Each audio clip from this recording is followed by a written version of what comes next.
Hey Stephan, Ja. Gut. Und ey, ihr da draußen auch hi und auch Hallo. euch die Frage, wie geht's denn euch so? Wie geht's euch denn? Warum seid ihr so still? Ja, echt, let me hear you say yeah. Yeah! Klappt ja schon mal ganz gut. Tom, ich sehe, du bist Unsere Road, genau. du bist du bist in einem Hotelzimmer. Genau, richtig. Ich bin beruflich bedingt mal wieder in der alten Heimat. Ja. Und jetzt Achtung, ganz kurz meckern auf hohem Niveau. Und schön, dass du mich darauf ansprichst. Für mich ist ja ungewohnt, dass ich, wenn ich in meiner Heimat bin, in einem Hotel bin. Liegt ja daran, dass meine Du bist also in Essen. Richtig.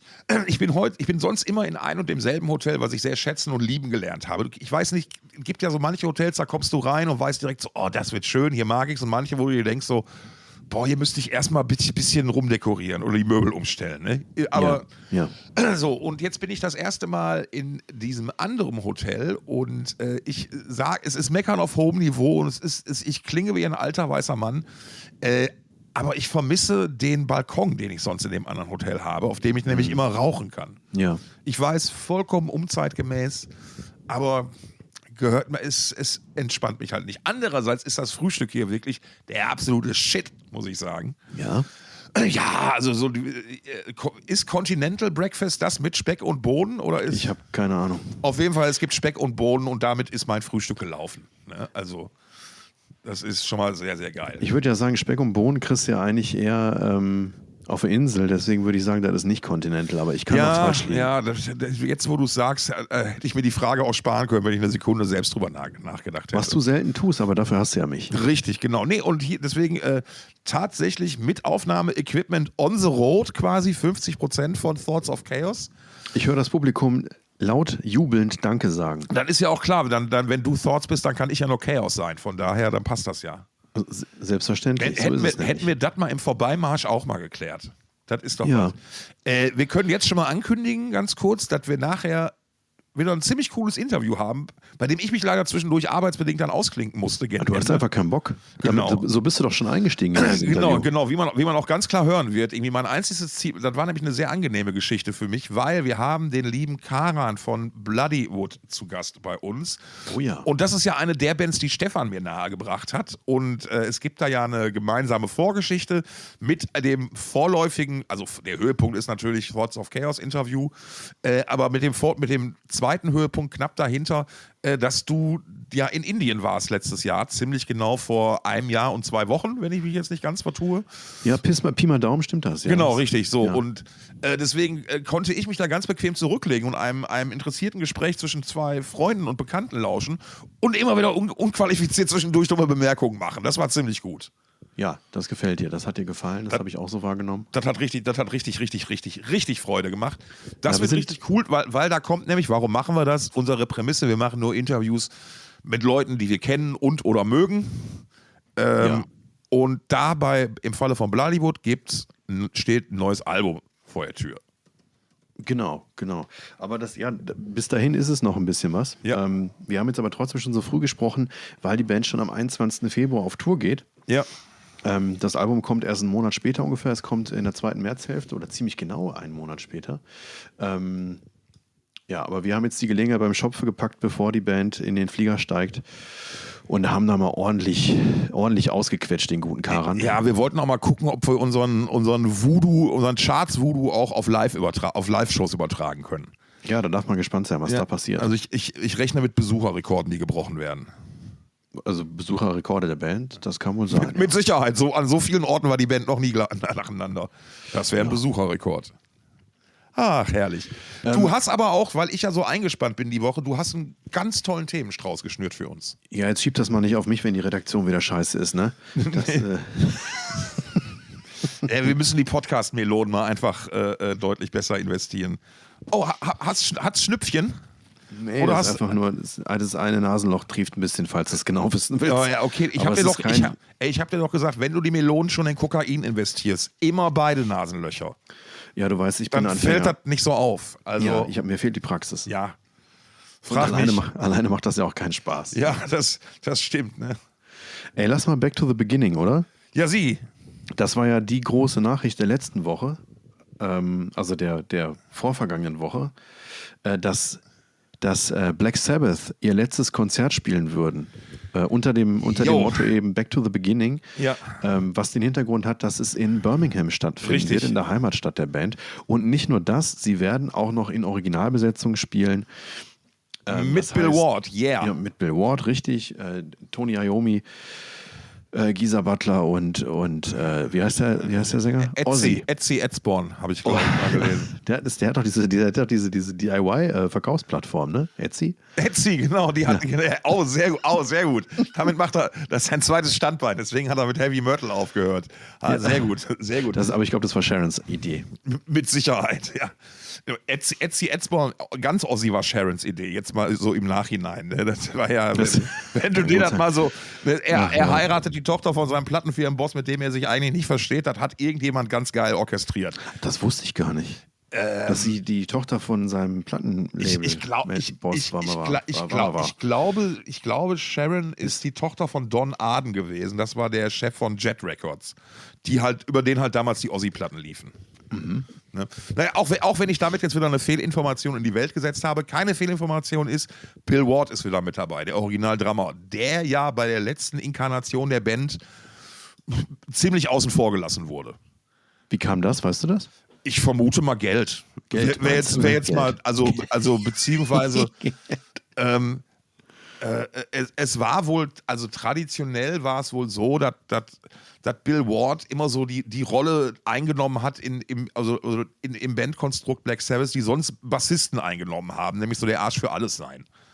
Ne? Also Bill Ward, Tony Iommi hat Bill Ward den Bart angezündet, da gibt es eine wunderschöne Anekdote und so ein bisschen der Punching Ball. So, und der wird sich dann wahrscheinlich gedacht haben, so hey, okay, wenn wir jetzt noch gerüchteweise, also es ist jetzt ja auch schon über 10 Jahre her, aber ich meine mich zu erinnern, dass es einfach darum ging, hey, ich bin ein Viertel der Band, also möchte ich auch dementsprechend behandelt und beteiligt werden. Ja, und damit also nur ein Viertelbart anzünden. Genau, richtig. Und damit war dann jemand nicht einverstanden. Und dann wurde halt gesagt, ja nun, dann wirst du halt ersetzt. Dann wurde das Album ja von Brad Wilk, von Rage Against the Machine eingetrommelt. Richtig. Cool, solide, ne? Aber halt nicht das Echte. Und die Tour hat dann ja Tommy Clufetos gespielt. So wird er, glaube ich, ausgesprochen. Und das war aber auch ein soliden Job. Da hast du halt gesehen, die Zöpfe wurden während der Tour immer länger. Also ich glaube, das war Teil des Vertrags von ihm, dass er sich die Zöpfe, weil Bill Ward hatte halt auch diese Zöpfe. Ich glaube, da bin ich mir ziemlich sicher, dass das festgeschrieben wurde. So, und das ist eigentlich das, sag ich mal, was schon mal die erste Überraschung ist an der ganzen. Also die spielen noch mal. Ja. So, und ich meine, wie alt, Iommi ist doch jetzt auch locker 80 oder so. Oder, nee, Ozzy, oder weißt du? Ozzy ist 76 und ich würde sagen, Iommi und also alle anderen sind älter als er, glaube ich. Ne? Zumindest sieht auf den alten Fotos immer aus wie der Jüngste. Ja, Abstand gut, Jüngste. Das kann aber auch einfach sein, dass er der Einzige war, der sich rasiert hat. Möglicherweise, ja. Da hat der Bart nicht, weil er wusste, wenn ich Bart habe, der brennt irgendwann mal. Ich kann die drei nicht, also alle außer Ozzy, kann ich auf diesen Fotos kaum auseinanderhalten. Ach doch, das kann ich schon. Aber das ist doch mal eine schöne Idee für eine Spielshow. Wer von Black Sabbath ist es? Sehr gut. Also ja, erste Überraschung, hey, die machen nochmal was. Zweite Überraschung, Bill Ward ist dabei. Dritte Überraschung, Lass mich raten, das Line-Up. Nee, dritte Überraschung. Also das Line-Up der Veranstaltung. Auch, aber dritte Überraschung, Ozzy macht tatsächlich auch nochmal einen Solo-Gig. Ja, das auch noch, ne? Also, weil er sich ja auch von seinen Fans verabschieden möchte. Ne? Das ist aber auch Risiko, ne? Ist mit Risiko verbunden. Naja, also ich glaube, das wird sich Sharon genau überlegen, was sie ihrem Otzbert zumuten kann. Ne, wie viele Songs der bei der Soloband mimen darf und dann mit Black Sabbath. Und machen wir uns da mal, bei Ozzy geht es doch seit 40 Jahren nicht um Singen, sondern um I Love You All. Ja. Und Let Me Hear You Scream. Und weißt du, so. Und ob da jetzt ein Gastsänger existiert oder was da wie vom Band kommt oder wie viele Effekte da drauf sind, ist doch scheißegal. Es ist Ozzy, der da steht und der macht was. Und das ist halt geil. So. Da muss man natürlich die Frage es wird interessant zu beobachten, wie würdevoll kann man sowas inszenieren? Ja. So, und ich sag mal so ein Bild von einem Phil Collins auf seinen letzten Shows, der halt mittlerweile gebrechlich ist, der aufgrund von körperlichen Problemen, Rücken, Hüfte und so weiter nicht mehr vernünftig gehen kann.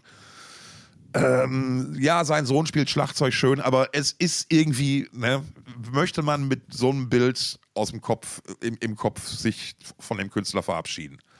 Ja, aber das ist, ich erinnere mich an ein Gespräch, was ich seinerzeit zu dem Thema nicht geführt, aber überhört habe. Ey, scheiße, du warst dabei.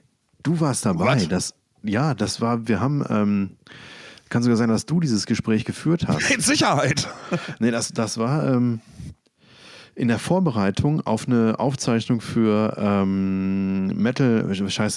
Rock Your Monday. Rock Your Monday, genau. Ja. Rock Your Monday, ja genau. Metal Rock. Die Sendung, die wir für Amazon Music Deutschland produziert haben auf Twitch. Und unser Gastgeber dort, der uns das Studio zur Verfügung gestellt hat, der hatte die Frage in den Raum gestellt, ob das denn mal noch sein muss, ob man quasi den alten, gebrechlichen, von Krankheit gezeichneten Phil Collins nochmal auf eine Bühne stellen sollte. Stimmt, ich erinnere mich, ja. Und im Nachhinein habe ich dann nochmal einen Text dazu gelesen und wenn ich das richtig in Erinnerung habe, war es der explizite Wunsch von Phil Collins, diese Shows zu spielen. Eben, das muss natürlich, was möchte der Künstler? So, und es ist das Gute, ich finde, es ist das gute Recht von jedem Menschen, so Abschied zu nehmen, wie er das machen möchte. Ob es jetzt nur von seinem Bühnenwerk ist oder vielleicht auch von seinem gesamten Leben. So, also das ist ja eine Form von Selbstbestimmung. Die ist auch cool. Und da ist halt dann immer mein Ansatz war ja, wie würdevoll wird es sein? Und wie Phil Collins das gemacht hat, es war von der Art und Weise definitiv würdevoll. Man konnte noch ein letztes Mal diesem Künstler huldigen, seine Stimme hören. Er konnte vielleicht nicht mehr trommeln, aber scheiß drauf. Und ich finde auch, das ist auch eine gute Sache, wenn sich übermenschliche Personen, so will ich es mal nennen, und Phil Collins ist ja nun mal einer von den absoluten Superstars unserer Zeit, sicherlich vor Jahrzehnten mehr als heute, nichtsdestotrotz eine Person, die über Generationen und Kontinente hinweg sehr, sehr große Popularität genoss und dadurch sowas Übermenschliches hat, also ein Star ist. Und dass auch solche Menschen einfach nur Menschen sind und eben auch starke, große gesundheitliche Probleme haben, mit Widrigkeiten zu kämpfen haben, durch tiefe Täler gehen und so weiter und das dann aber auch nicht verstecken, finde ich, ist doch eine tolle Sache. Und genau das ist immer mein Punkt im Rahmen solcher Diskussionen, weil ich sage oft, dass ich es sehr, sehr spannend finde und wieder das große Wort aus popkultureller oder pophistorischer Sicht genau das zu betrachten, weil wir haben jetzt das erste Mal eine Situation, wo genau das passiert und also als ein Mozart gestorben ist, als ein Beethoven gestorben ist, als ein Liszt gestorben ist, dann hat das hat auch Auswirkungen gehabt, nur die Kommunikationswege und Formen waren ganz andere. Und da war auch so eine, sag ich mal, dieses Fan-Star-Verhältnis war nicht so da. Und so diese persönliche Identifikation war, vor wie vielen Leuten hat Beethoven live gespielt in seinem Leben? Ja, es gab halt diese Nähe einfach. Es gab halt keine Touren und Stadionshows und so weiter. So. Und wir sind jetzt wir sind jetzt eine Generation oder mehrere Generationen, die jetzt zum ersten Mal genau das erleben. Diejenigen, die den Rock'n'Roll erfunden haben und groß gemacht haben und immer noch leben, sterben so langsam. Oder sind schon verstorben. Lemmy ist einer der ersten, Dio ist schon viel früher von uns gegangen. So, und das, wie man da jetzt mit diesem Ding, dieser Bewunderung, da stirbt jetzt jemand, so was das ist halt, das zu beobachten, finde ich sehr, sehr, sehr interessant. Ne? Mhm. Und ich weiß auch schon zum Beispiel, also ich bin mir sicher, dass an dem Tag, wenn mich die Botschaft erreicht hat, Keith Richards tot ist, dass das irgendwas mit mir machen wird. Weil das ist, auch wenn ich den Menschen niemals persönlich getroffen habe, nie mit ihm gesprochen habe, ist er aber in irgendeiner Art und Weise wie ein Familienmitglied für mich. Mhm. Nach über 40 Jahren, die ich seine Musik höre und die mir halt was bedeutet und so. Und wie gesagt, das zu sehen, wird halt spannend. Aber zurück zum Thema. Back to the beginning. Back to the beginning, ja, genau. So, jetzt sind wir beim Line-Up und vor allen Dingen musikalischer Direktor der ganzen Geschichte wird Tom Morello. Ach was? Das habe ich noch gar nicht gehört. Genau, so, und das lässt jetzt natürlich, also, und wenn man sich das Line-Up anguckt, wer da spielt, sie spielen alle. Sie sind ja alle da. So, und Metallica, Slayer, die ja an sich auch schon... Rein vom Plakat her kann sich da jedes Festival der Welt, inklusive dem Wacken und dem Hellfest, gehackt legen. Rein vom Plakat Chains, Gojira, Lamb of God. Ja. Jetzt stellt sich nur die Frage, wie machst du das im Rahmen dieser Show? Was soll das werden? 3-Tages-Festival oder spielt jede Band 3 Songs und dann runter? Ja, so kann aller Live-Aid. Sein, ne? So, und wenn ich mir überlege... Pantera sind auch da. Ja, aber jetzt überleg mal, ne? Ich meine, wie viel... Es ist ja eine berechtigte Frage, die man einfach mal stellen muss. Wie viele Songs kann Ozzy noch performen? Und kann Ozzy performen und wie viele Songs können Black Sabbath performen? Ne, die sind ja jetzt alle nicht jünger. Und die haben halt, ne, ich sag mal so, Geezer Butler ist seit, weiß nicht, 30, 40 Jahren Veganer oder so, aber ne, auch der wird ja älter.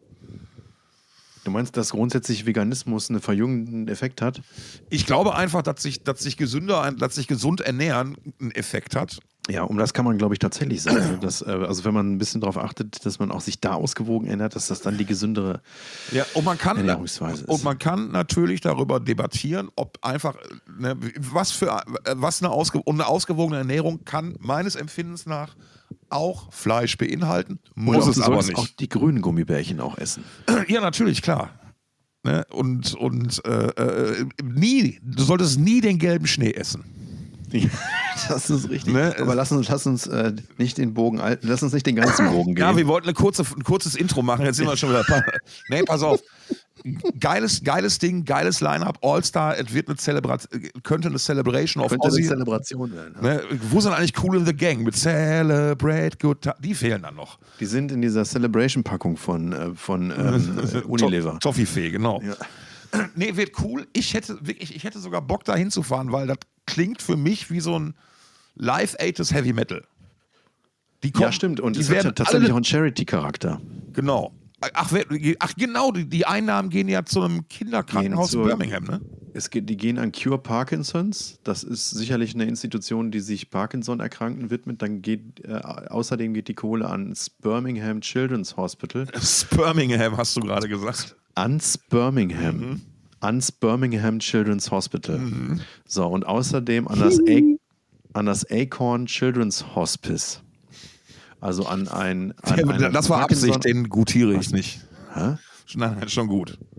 Hospice. Es heißt Hospice. Ja, ich weiß. Oder heißt es bei dir Hospice? Nee, ich hätte jetzt Hospiz gesagt, einfach die deutsche Fassung. Aber hey. Ja, okay, dann geht das ans Heile Parkinsons, ans Birmingham Kinderkrankenhaus und an das Acorn Kinderhospiz. Zufrieden? Ja. Du Lappen. So. Ich sag dir jetzt nicht, was Acorn übersetzt heißt, weil dann liegen wir auf dem Boden. Einhorn? Eichel. Okay, wir müssen hier kurz unterbrechen. Hoffentlich habe ich recht gehabt damit, egal. Nein, das wird cool, glaube ich. Also apropos Recht haben, ich habe gerade mal gegoogelt, du hattest schon mal recht mit Sharon Osbourne. Ja. Tochter von Don Arden, ne? Ja, der ist nicht nur der Chef von Jet Records gewesen, sondern außerdem auch noch Black Sabbath Manager. Ah, okay, auch das noch. Und Acorn ist die Eichel. Das ist korrekt. Was soll ich... Mein Gott. Du hast halt deine Hausaufgaben gemacht. Du kriegst den Jungen aus dem Ruhrpott, aber... Du kriegst einen Jungen aus dem Ruhrpott. Aber den Ruhrpott nicht aus dem Jungen. Ach so, ja. Okay. Ja. So, ich muss mal gucken, wann da Ticketvorverkauf ist, wenn es da so eine Lotterie gibt. In Birmingham war ich auch noch nie. Warum nicht? Aber dann, eine Frage muss man dann stellen, wenn wir schon in Birmingham sind, ne? Warum spielen Priest nicht? Die kommen doch auch daher. Ja, das müssen wir den Rob mal fragen, wenn er das nächste Mal bei uns zu Gast ist. Nee, ruf doch mal lieber Sharon an, die geht doch eh mal ans Telefon, die will doch eh mal quatschen. Ja, aber ihre Nummer habe ich nicht. Ach so, ich habe nur die Telefonnummer von Gloria Cavalera. Ach so, ja, ist auch schön. Ich bin echt gespannt, das könnte richtig cool werden.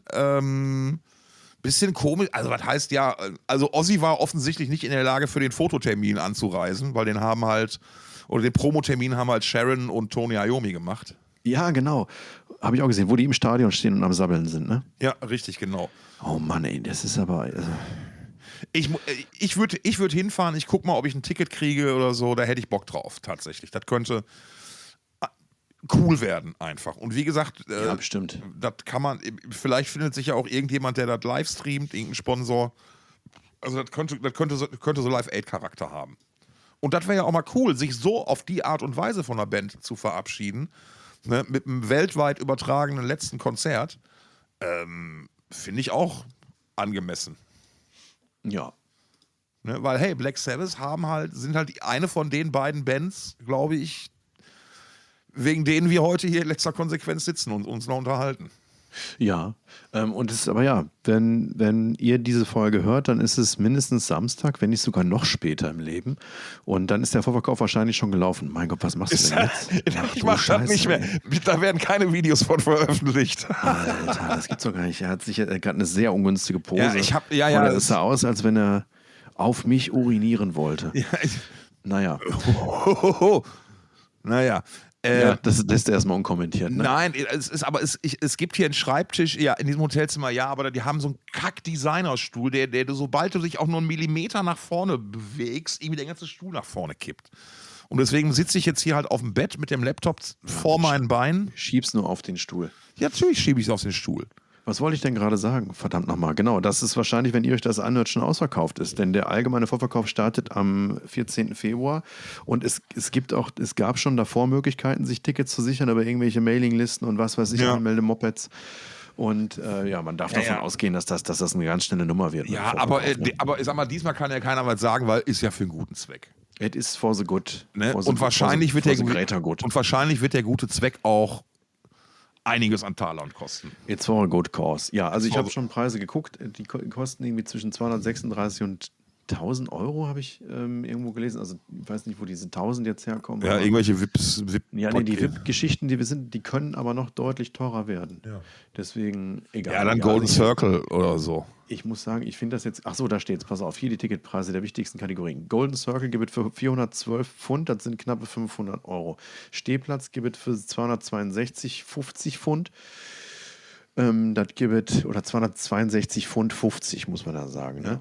Und dann sind das ungefähr 315 Euro. Sitzplatz seitlich der Bühne gibt es für knapp 500 Euro und Sitzplatz gegenüber der Bühne gibt es für 345. Ich muss sagen, das finde ich jetzt vor dem Hintergrund dieser Veranstaltung gar nicht mal so viel. Ja, aber es ist auch nur für einen Abend und so. Und da kann man jetzt wieder, wir können ja in dem Kontext vielleicht die anderen beiden Themen, die damit zusammenhängen, ja auch mal direkt mit ansprechen, weil das sind ja auch, da bist du ja auch wieder bei Preis-Leistungsgeschichten und Problemen.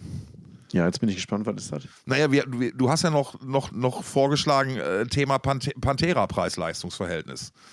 13 Songs für 100 Euro.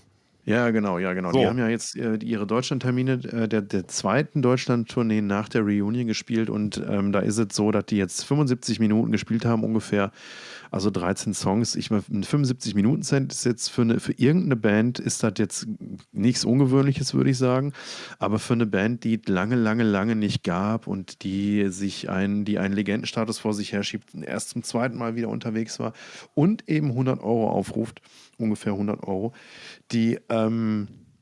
da wäre ich ehrlich gesagt auch ein bisschen enttäuscht, so, wenn inklusive Zugabe dann da 75 Minuten gespielt werden. Finde ich ein bisschen dröch. Das Slayer-Problem. Also dröch ist das falsche Wort, ein bisschen schmal. Ja, einfach wirklich schmal. Das Slayer-Problem. Es war jahrzehntelang das Slayer-Problem. Slayer haben nicht länger als 75 Minuten gespielt. Ja, aber das ist, ich meine, es ist Kacke. Slayer hat, wie gesagt, wenn die Band, wir reden ja, ich meine, Slayer ist natürlich auch eine große Band, aber die hat es halt lange gegeben. Ja, ich weiß, was du meinst. Haben die Tickets nicht 100 Euro gekostet. Und ja, es war wohl auch so, das hat jetzt mit dem Preis nichts zu tun, aber da wird, doch hat auch wieder mit dem Preis zu tun, dass halt auch Merchandise verkauft wird, wo die Abbott-Brüder drauf zu sehen sind, die ja bekanntermaßen keinen Bock auf eine Pantera-Reunion hatten und die Pantera-Reunion im Prinzip nur durch ihren Tod ermöglicht haben, wenn man so will. Und mit denen jetzt, obwohl sie eigentlich gar keinen Bock auf die ganze Nummer hatten, noch Asche gemacht wird, weil nämlich Merch mit ihrem Konterfei drauf verkauft wird für 45 Euro das T-Shirt, 45 Euro die Mütze. Weiß ich nicht. Die Kohle geht aber ja also soweit ich das weiß, ist die ganze Geschichte ja unter anderem mit jetzt, also Dimebacks Witwe hat ihren Segen gegeben, soweit ich informiert bin. Ja. So, das war auch wichtig, glaube ich. Das war Anselmo, glaube ich, auch wichtig an der ganzen Geschichte, eben weil er ja so der Buhmann war. Ja. Ne? Also dem ja die Schuld für die Auflösung gegeben wurde und infolgedessen ja auch die Schuld am Tod der beiden. Ne? So nach dem Motto, hätte sich hätten sich Pantera nicht aufgelöst, hätten die gar nicht bei Damageplan gespielt und hätte der Typ gar nicht auf die Bühne kommen können und Dimebag abknallen können. So, ne? Ja, das ist natürlich immer so eine steile These. Ja, und man darf ja nicht vergessen, dass die ja vorher in so einer heißen PR-Schlachtphase waren. Also da haben sie sich halt gegenseitig schlecht gemacht über Magazine und so. Ne, das war alles nicht so ganz geil. Also ich glaube, das ist schon legit. Ich glaube, dass da auch von dem Kuchen, der da ist, da auch das Geld bei den richtigen Leuten landet. Na dann. So, nur die Frage ist halt, ist es mir dieser Kuchen wert? So, und es gab ja auch schon die Unkenrufe von Pantera. Und das ging mir persönlich, ich fand es am Anfang witzig, aber es ging mir ein bisschen zu weit, weil ich glaube, du kannst niemandem absprechen, dass er dabei ist, weil er das machen möchte und weil das für ihn persönlich eine wichtige Sache ist. Du meinst die Musiker auf der Bühne? Richtig, genau. Erstmal, das ist Anselmo persönlich wichtig, mit Rex Brown nochmal. Zakk Wylde war halt ein guter Kumpel von Dimebag und na gut, wie zum Teufel da Benannte reinpasst. Soll mir egal sein, möchte ich mich gar nicht mehr mit befassen. Es ist aber ja für mich insgesamt ja so, dass ich da ja nicht hingegangen bin, weil da sind wir wieder bei so einem Punkt so, hey, die Kohle ist es mir für das, was es jetzt ist, und da wusste ich ja noch nicht mal, dass nur 13 Songs waren, weil ganz ehrlich, wenn es geile 75 Minuten sind, reichen mir 75 Minuten. Ne? Aber das ist nicht das, was ich sehen wollen würde. Weil ich würde da halt, ich finde es nicht geil. Ich kann jeden verstehen, der es geil findet. Und ich gönne das auch jedem, der es geil findet. Nur ich hab Pantera halt damals mehrfach gesehen und das war zu der Zeit eine sehr, sehr, sehr wichtige Band für mich. Sowohl inhaltlich als auch wirklich musikalisch, was ich mir alles von Vinnie Paul geklaut habe. Das geht auf keine Kuhhaut, wirklich. Also ich habe dessen Sachen, fand ich so gut und habe mir die so reingezogen. Und deswegen, wer hingehen will, bitte. Ich finde es aber Preis-Leistungs-Verhältnis nicht cool. Und 100 Euro für 75 Euro sind in der Tat diskutabel. Und 45 Euro für ein T-Shirt sind in der Tat auch diskutabel. Ne? Und insbesondere bei einer großen Band. Verstehst du? Weil bei einer kleinen Band, die vielleicht irgendwie 200er-Clubs spielt, ne, da zahle ich gerne richtig viel Geld, weil ich weiß, ey, das ist ein scheiß Business und wenn ich die Band geil finde, unterstütze ich das gerne. Aber ich finde immer, das ist vielleicht eine Milchmädchenrechnung und vielleicht bin ich dazu sehr Idealist, aber bei so einer großen Band, die so viele Tickets verkauft, ist es nicht an irgendeinem Punkt egal, ob du 2 oder 4 Millionen verdienst? Ja, also es ist einfach so, ja. Ich weiß, die Welt tickt nicht so, aber wie gesagt, ich finde es nicht okay von der Preis-Leistung her. Musikalisch ist es auch nicht mein Ding, aber wären die auf dem Festival, würde ich nicht weggehen. So. Ja, so Letzteres würde ich wahrscheinlich auch so unterschreiben können. Da wäre ich zumindest neugierig. Es ist aber, ja, also ich bin nie der große Pantera-Fan gewesen und ich muss einfach sagen, dass ich so die Prolligkeit von Phil Anselmo wahnsinnig anstrengend finde.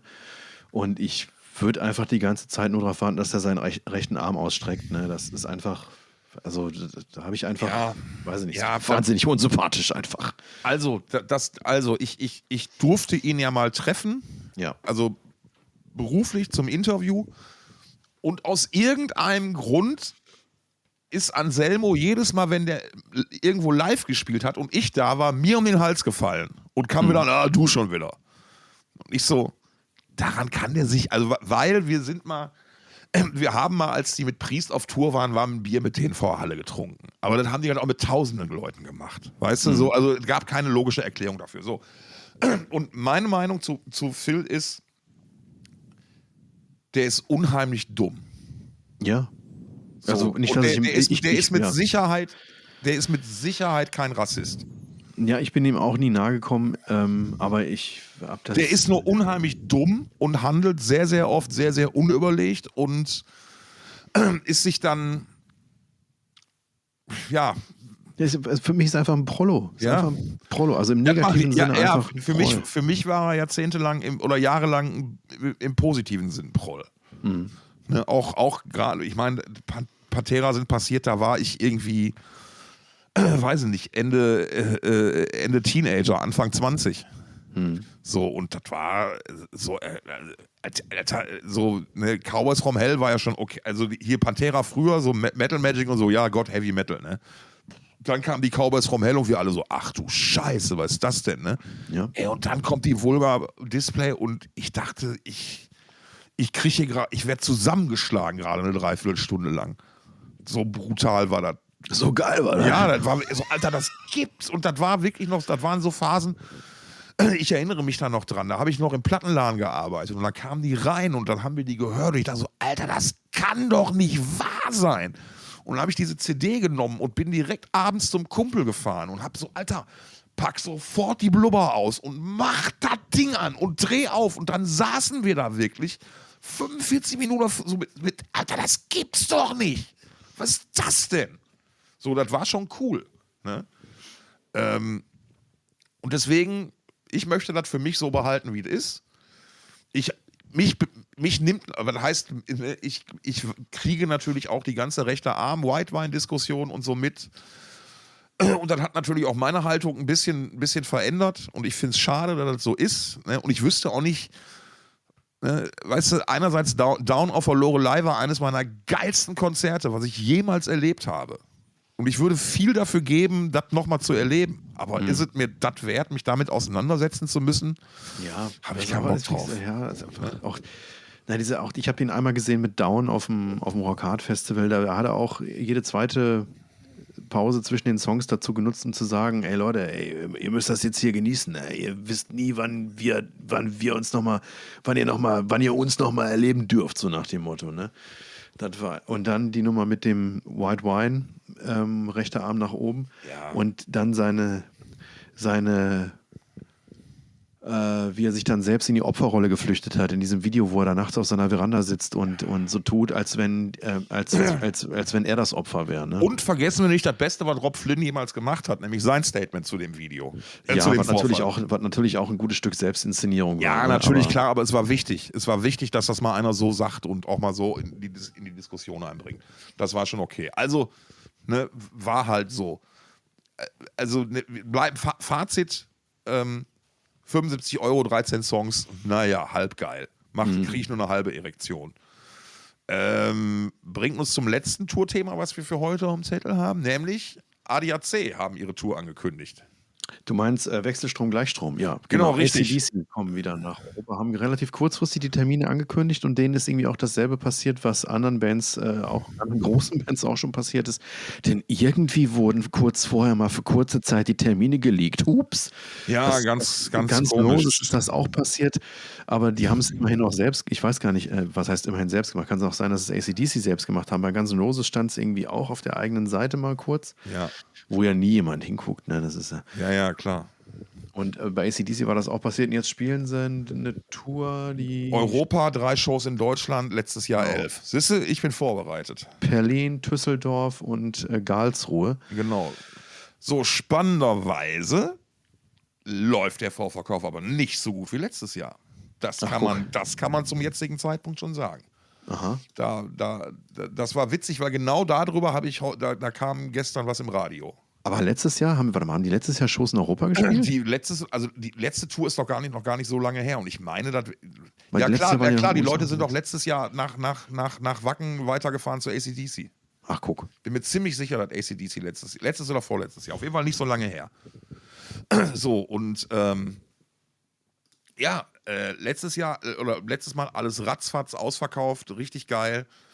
Ne? Und jetzt halt die Frage, was ist da los? Verkraftet der Markt das nicht mehr? Wie sind die Ticketpreise? Weil die waren auch nicht günstig, aber halt auch nochmal mit Legendenbonus. Ne? Komm, wer weiß, wie oft man die noch sieht. Ne? Und Brian Johnson jetzt wieder dabei. Ja. Also ich konnte verstehen, warum es voll wurde. Ne? Aber jetzt scheint es sich halt zu schleppen. Und da muss man halt überlegen, könnte man überlegen, woran liegt es? Ist der Markt gesättigt? Sind die Preise zu hoch? Braucht niemand 2 AC/DC-Shows in 2 Jahren? Das ist die spannende Frage. Ja, wir werden das hier heute Abend nicht mehr beantworten können. Nee, ich weiß es auch nicht, keine Ahnung, was weiß ich, ey. Das ist. Ja, es ist ja auch jetzt, also Ja, wieder eine B-Besetzung einfach, ne? Also ich meine, gut, immerhin, Brian Johnson ist am Start, der ja schon mal sich hat vertreten lassen von Axl Rose. Ja, aber es ist halt, ne, also Malcolm Young ist tot. Phil Rudd ist auch nicht dabei wahrscheinlich, ne? Warum eigentlich nicht? Was ist da los? Der sucht noch sein Gebiss, weil er auf der Full Metal Cruise hat liegen lassen. Psst. Witz, ist nie passiert, die Geschichte. Das hat mir auch niemand erzählt, der dabei war und der das Gebiss dann gesucht hat. Das ist alles nicht wahr. Nein, Ding ist, da gab es ja diese unschöne Polizeiknastgeschichte, irgendwas, drogenmäßig, keine Ahnung. Und der wurde ja auch schon ersetzt. Und jetzt ist ja auch noch Cliff Williams raus, ne, der Bassist. Ist der auch alt, oder? Der ist auch alt und hat einfach keinen Bock mehr, glaube ich. Ne, ist so. Ne. Obwohl, da muss ich ja jetzt nochmal, in dem Zusammenhang, sorry, muss ich mal kurz springen, ne? Aber Mikrofondisziplin. Die John Deacon, was ist das eigentlich für ein abgefahrener Typ, der Bassist von Queen? Ich weiß das nicht. So, spielt bei Queen Bass, ist total unauffällig, also sieht aus wie ein Physikstudent, hinterher wie ein Physiklehrer, ne? Und irgendwie schreibt einige der geilsten Queen-Songs, ne? So You're My Best Friend und so Geschichten, richtig cool. Und dann stirbt Freddie Mercury und der verschwindet einfach ab irgendeinem gewissen Punkt. Und sagt, nee, lass die beiden anderen mal machen und lebt jetzt irgendwie total zurückgezogen und trägt. Ich habe irgendwie ein Foto gesehen, wo der aussah wie ein Rentner. Und ich dachte mir so, das ist. Entschuldigung, kurzer Bassisten-Seitensprung. So, aber genau die Gründe, die du gerade aufgezählt hast, sind auch wieder die, weil für mich haben AC/DC, sind 50% mehr als die Hälfte von AC/DC waren für mich immer Rhythmus-Section. Schlagzeug und Bass. So, ja. Und da waren Rudd und Cliff Williams einfach so, hey, sorry, das ist ein Maßstab in meiner Welt. Ich habe früher, als ich noch selbst Musik gemacht habe, da habe ich immer mich versucht mit Bassist, also wenn ein Bassist AC/DC gut fand, dann wusste ich, dass ich mich gut mit dem verstehen werde. Ja. Weil darum geht, weißt du, darum geht's halt. Ne? Geht halt nicht um ihr Flitzefinger, sondern pumpet, Alter. Machet fertig. Ne? Kennst ja den Witz, ne? Geht ein Metronom mit AC/DC in den Proberaum. Ne? Nach 2 Minuten kommt das Metronom raus und sagt, Alter, ich kann nicht mehr, ey. Ja. Weil das ist so tight, Alter. Ne? Das ist unglaublich. Ja, aber auch da, ey, wer nochmal hingehen soll, ne? Wer weiß, wann man es nochmal sieht. Ich habe halt, Zitat Tom Angel Ripper, die Gnade der frühen Geburt. Ne? Ich habe halt noch ein paar Sachen früher gesehen. Und das sind halt so die Erinnerungen, die ich da mit ins Grab nehmen möchte. Ja, das sei dir auch gegönnt. So, sag ich doch. Soll es ja nicht mit leeren Händen gehen. Ja, ne? Genau. Das letzte Hemd hat keine Taschen. Hat keine Tassen, das ist richtig. Lass uns noch mal über was Unangenehmes sprechen. Oder eigentlich finde ich es ganz angenehm. Es gibt in Uelzen das Open Air. Total witzig, Open R. Ne? Ja. Das ist der Buchstabe R. Open R. Ich weiß nicht, warum das so heißt. Ich habe davon jetzt auch zum ersten Mal gehört. Warum eigentlich? Das ist irgendwie ein Metal-Festival wohl. Ja, ein Metal-Rock-Ding. Uelzen ist jetzt ja auch nicht unbedingt der Nabel der Welt, aber ist auch toll. Ja, nördlich in Flühen ist das auch nicht, aber vom Dong Open Air hat man vielleicht schon mal gehört als Metaller. Vom Open Air habe ich noch nicht gehört, muss ich gestehen. Warum eigentlich nicht? Aber ja, hatte mit Metal auch nichts zu tun. Aber dafür war ursprünglich Lindemann gebucht. Oder war Lindemann gebucht. Also die Soloband von Till Lindemann, dem Rammstein-Sänger. Über den wir ja sehr selten hier sprechen. Und dann gab es da Proteste, auch seitens einiger Künstler oder zumindest eines Künstlers, der da auftreten sollte. Und dann hat man, Entschuldigung, ich muss mal kurz. Kein Problem. Dann hat der Veranstalter einen Boss-Move versucht zu machen. Ja, genau, hast du gelesen. Ja. Dann erzähl ich mal. Der Veranstalter hat versucht, folgenden Boss-Move zu machen. Er hat dann gesagt, okay, er nimmt Lindemann vom Festival runter, hat aber gleichzeitig eine Lindemann-Solo-Show gebucht. Ich glaube, am gleichen Tag und auch in der Nähe, aber halt nur an einer anderen Location. Nee, es ist dieselbe Location, aber eine Woche vorher. Eine Woche vorher, okay. Also hat das Problem quasi nur ausgelagert. Und hat da auch noch so ein gitarrenlastiges Programm drumherum gestrickt. Ja, Umf. Und jetzt ist es so, dass die Donots, die auf dem eigentlichen Open-Air-Festival spielen, sagen, dass die haben einfach nur ein ganz schlichtes Bild gepostet, also keine Grafik, sondern einfach nur Text. Das Open Air findet 2025 ohne uns statt. Ja. Und das war's. So, keine Begründung. Auch der Veranstalter hat keine Begründung gegeben. Hämatom werden auch nicht spielen, aus privaten Gründen. Das ist immerhin irgendeine Form von Information dazu. Die gibt es bei den Donots nicht. Ja. Aber so entspannt zurückgelehnt hast du aber noch nie aufgenommen immer. Ja, ich nehme auch sonst nicht im Bett auf. Ich merke das gerade, das ist schon... Hat auch seine Vorteile. Hat auch seine Vorteile, ja. Und es gab jetzt kein explizites Statement von den Donots, dass sie wegen Lindemann absagen, aber das wird halt gemunkelt in den Kommentaren dazu. Und die Kommentare sind ja wohl so eine famose Shitshow, das ist ja wirklich unglaublich. Ja? Ja, es ist ja so der letzte Punkt, der mich an Social Media noch so irgendwie reizt, die Dummheit anderer Leute sich anzugucken. Und die Ignoranz und wie sie die zur Schau stellen irgendwie, ne? Haut doch ab, Lindemann ist eh viel besser. Alter, danke für deinen Wortbeitrag, aber why? Ja. Das ist so, mein Gott, irgendwie, ne? Und irgendwie, ihr steht für Cancel-Kultur und all so eine Scheiße irgendwie. Und da denke ich mir nur so, mein Gott, diese Welt geht wirklich vor die Hunde irgendwie. Vielleicht ist es ja einfach so, dass wir, die Schlauen, mittlerweile in der Unterzahl sind. Ich meine, let's face it. Ne? Aber das war ich glaube, die Vermutung liegt nahe, warum das so ist. Es wurde ja dann auch in den Kommentaren mal ein bisschen von anderen Fans darauf hingedeutet. Und es gab aber auch natürlich viel entsprechend Support, viel positiven Support, positive Rückmeldungen. Geil, dass ihr euch gerade macht, geil, dass ihr Haltung zeigt. Und so weiter und so fort. Finde ich halt auch ganz cool. Ja. Und ja, also ich finde die Art und Weise, wie sie das jetzt, also jeder soll spielen, wo er will. Ne? Jeder hat auch das Recht zu sagen, irgendwie, nee, da habe ich aber keinen Bock drauf, wenn da jemand anders spielt, der für mich persönlich nicht in Ordnung ist. Und ich fand die Art und Weise, wie die Donuts das gemacht haben, war die unaufgeregteste Art und Weise, die man hätte machen können. Ja. So, hey, findet ohne uns statt. So, lässt natürlich viel Raum für Interpretationen, aber das ist, glaube ich, ganz relativ eindeutig, worum es geht.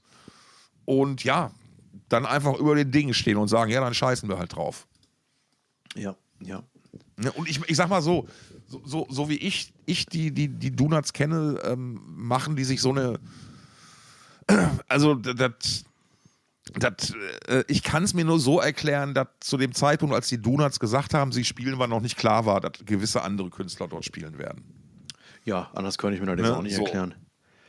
Also das deswegen, das darf auch gerne häufiger passieren, sowas.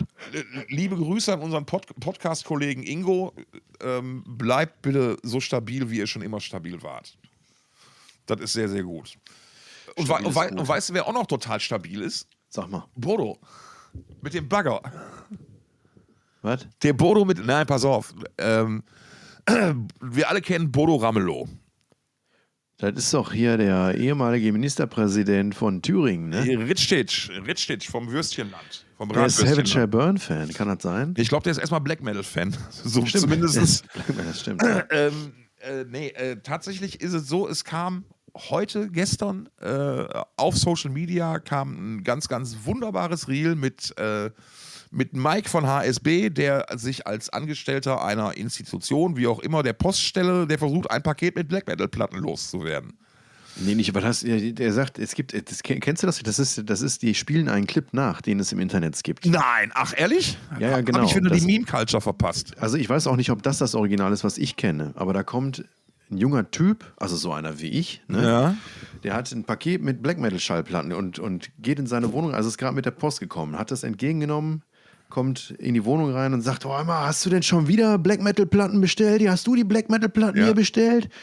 Und die Kamera ist halt auf dieses Black Metal-Paket, das er in Händen hält, gerichtet und dann kommt irgendwie ich weiß nicht, ob es seine Mitbewohnerin, seine Mutti, seine Oma, was auch immer ist Und die sagt, nee, ich habe das nicht bestellt. Nee, aber keine Ahnung, ich habe damit nichts zu tun. Dann schwenkt die Kamera hoch von diesen Schallplatten in das Gesicht der Gesprächspartnerin und sie hat halt Corpse Paint im Gesicht.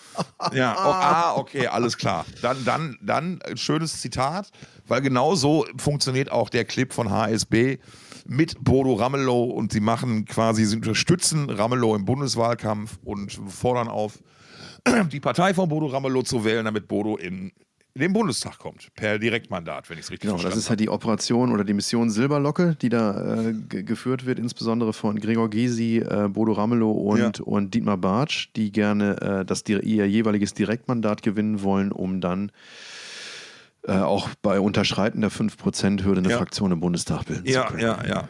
Das heißt im Umkehrschluss bitte keine Direktmandate für die FDP nirgendwo. Ey, die sollen raus. Die müssen fallen. Ich weiß noch nicht, was man sich davon versprechen würde. Entertainment ein bisschen, aber allein die Gelegenheit, Lindner, wenn man ihm aber begegnet, zu fragen, hast du eigentlich einen Job?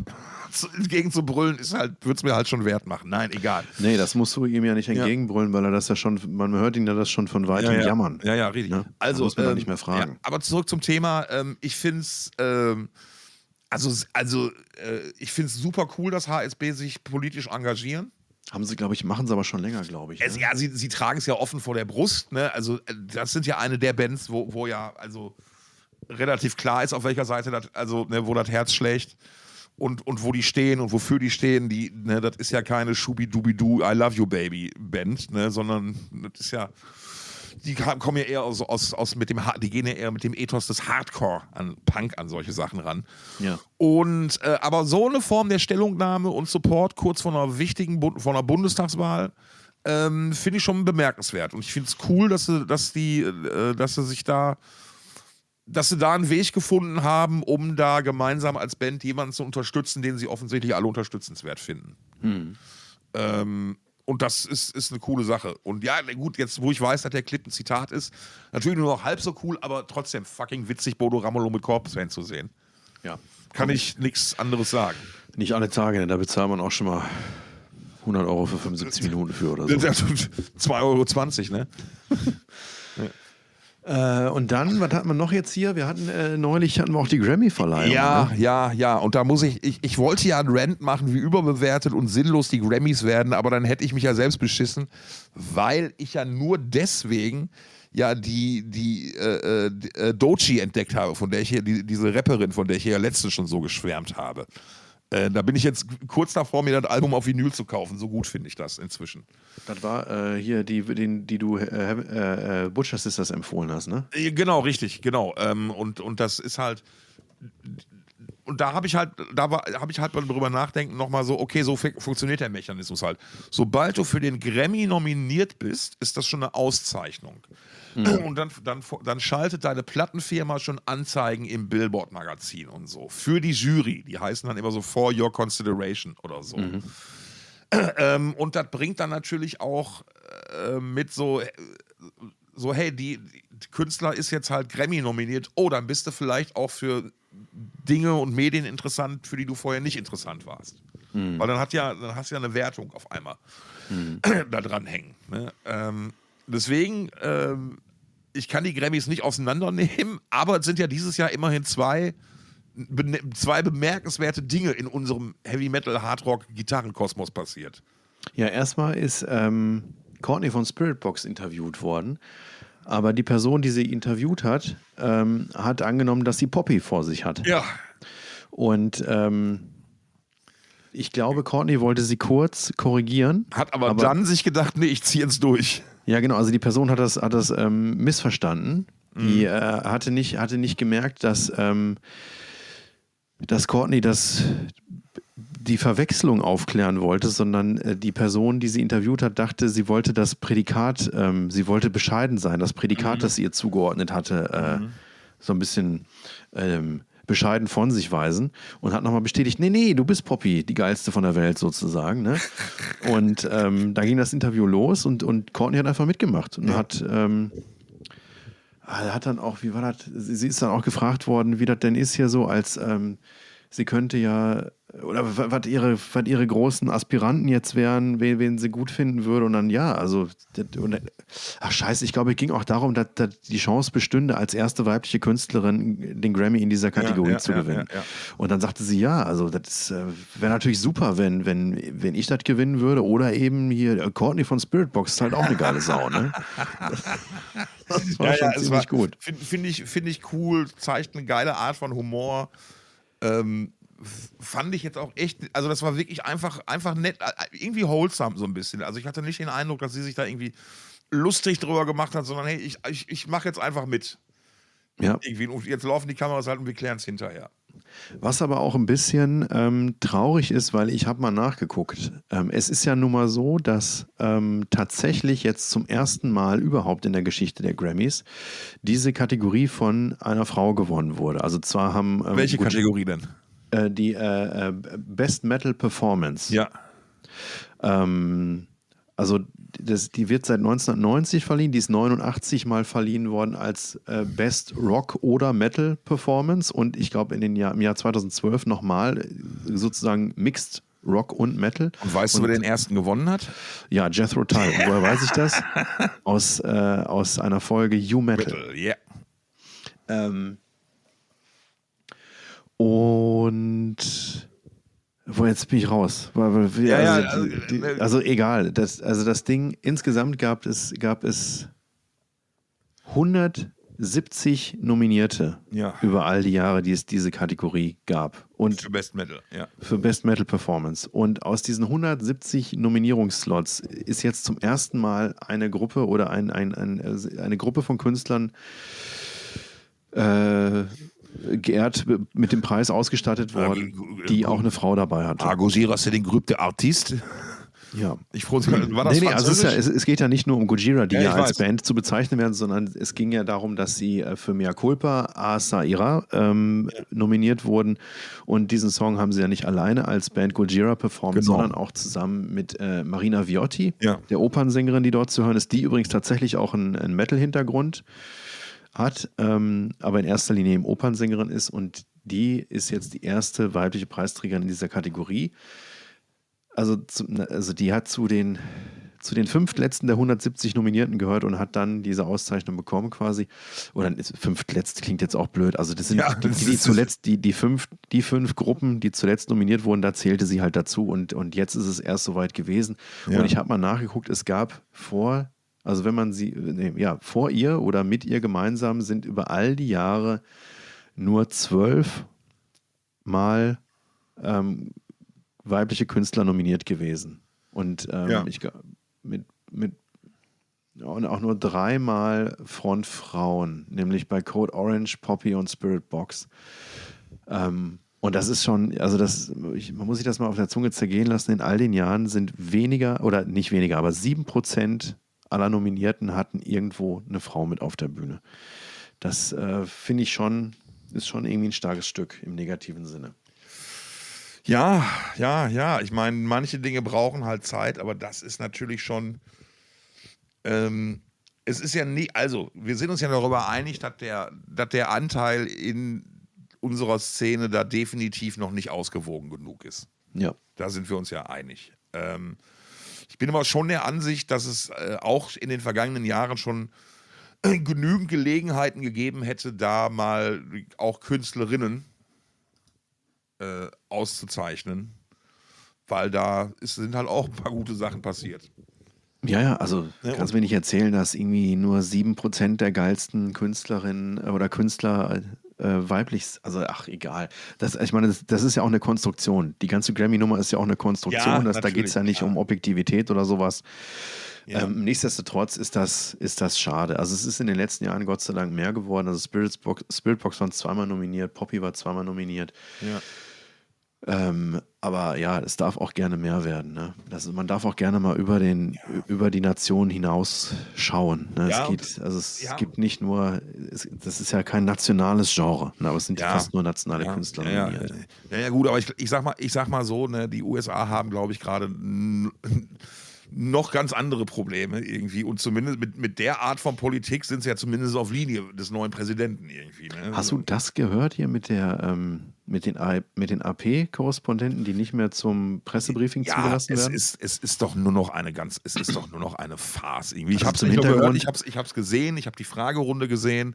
Also es ging darum, dass AP-Journalisten jetzt jüngst zu den Pressebriefings des Weißen Hauses nicht mehr zugelassen werden, dafür nicht mehr akkreditiert sind. Und dann gab es die Frage aus der Gruppe der Journalisten, warum das denn so sei. Und die Pressesprecherin hat halt eiskalt erklärt, dass sie schon vorher gesagt haben, dass sie Presse nicht mehr zulassen werden, die Lügen verbreitet. Ja. Und dazu würde AP zählen, weil der Golf von Mexiko ist nicht mehr der Golf von Mexiko, sondern es ist der Golf von Amerika. Und wenn AP meint, weiter über den Golf von Mexiko sprechen zu müssen, dann würden sie lügen und das wird halt nicht zugelassen. Ja, richtig. Es ist... Also in den paar Tagen seit seiner Präsidentschaft ist wenn es nicht so furchtbar ernst wäre oder beziehungsweise ich nicht noch so ein paar Jahre. Mikrofondisziplin bitte. Ich sag mal so, ne, wenn ich jetzt wüsste, ich habe nur noch maximal 3 Monate zu leben, würde ich aus dem Lachen nicht mehr rauskommen bei der Scheiße, die gerade in Amiland passiert. Es ist ja einfach nur, mein Gott, Google streicht irgendwie Dinge wie den Black History Month oder so aus ihren Kalendern. Oder den Welttrans, also weißt du, alle so Diversitätsfeiertage aus ihren Kalendern. Ach, ernsthaft? Ja, spinnen die? Ne? Also so, was ist das denn für eine Nummer? Was ist das denn für ein vorauseilender Gehorsam? Unglaublich. Irgendwie, ne? Und weißt du, gerade Google, was passiert denn, wenn Google mal sagt, ey, weißt du was? Fickt euch, wir gehen in ein anderes Land. Ne? Ich meine, die Power hat Google. Google kriegt da wohl einen Umzug mal eben kurz hin. Auf die niederländischen Antillen oder was weiß ich sonst wohin. Ne? Also das ist einfach alles nur, oder jetzt hier die Elon Musk und seine hier, wir überprüfen alle Ausgabenfraktion. Ey, Alter, da passiert, ne? Wie war das nochmal? Ihm wurde vorgeworfen, dass er würde ja solche Sachen ja nur machen, und nach diesen Löchern, nach überflüssigen Ausgaben suchen und so weiter, damit er dann quasi sich da an die Stelle setzen könnte und das effizienter machen könnte. Er sagt, nee, er macht das ja gar nicht. Seine Leute machen das ja. Ne, die beschatten so, Alter, ihr werdet verarscht, ihr sitzt dabei und ihr lacht auch noch zurück ins Gesicht. Es ist so Hanebüchen, was da gerade passiert.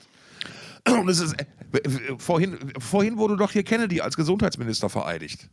Ey, bitte eine Pandemie in die USA jetzt. Und dann mal gucken, wie viele Leute dann ausgerottet werden. Ey, ja. Wie er jetzt, sorry, ich kann mich schon wieder aufregen, wie er sich jetzt an den Leuten rächt, die ihm seiner Meinung nach nicht wohlgesonnen waren in den letzten Jahren. Und jetzt irgendwelchen ehemaligen Geheimdienstmitarbeitern und Politikern irgendwie Personenschutz entziehen lässt und so eine Scheiße. Ja, oder dass halt auch Richtern erklärt wird, dass sie sich nicht in die Arbeit der Regierung einzumischen hätten. Ne? Ja. Weil halt offensichtlich nicht verstanden wird, was Gewaltenteilung ist, oder wenn man sie halt aktiv untergraben möchte. Ne? Ja, das ist die Demokratie der Amis. In Amerika wird die Demokratie gerade richtig tief und mit Anlauf gefickt und niemand kann offensichtlich gerade was dagegen unternehmen. Weil er hat die Wahl gewonnen. Punkt. Da hilft nur eins, mal wieder mit geraden Leuten sprechen, mit guten Leuten sprechen, und deswegen machen wir heute den Hattrick. Yeah. Also den Hattrick voll, nachdem wir letztes Mal Hämatom zu Gast hatten und davor das Mal The Butcher Sisters zu Gast haben, holen wir jetzt mal langsam den Karan rein, mit dem wir in der vorvergangenen Woche gesprochen haben. Genau. Der Mann ist sehr, sehr busy. Die sind hart am Arbeiten für das Album und die bevorstehende Tour. Das hört man ihm vielleicht auch so ein bisschen an, deswegen habt Nachsicht mit ihm. Wie gesagt, am 21. Februar ist Tourbeginn. Kann man sonst noch was sagen? Das neue Album kommt im März und das wird cool. Das neue Album wird cool. Wird cool, genau. Wird cool. Also wir haben es schon komplett gehört. Ich finde es wirklich gut. Ich finde es besser als Rakshak, das erste Album. Also noch besser, muss man sagen. Ich finde gerade der erste Song, Halal Bol, der knallt schon richtig rein.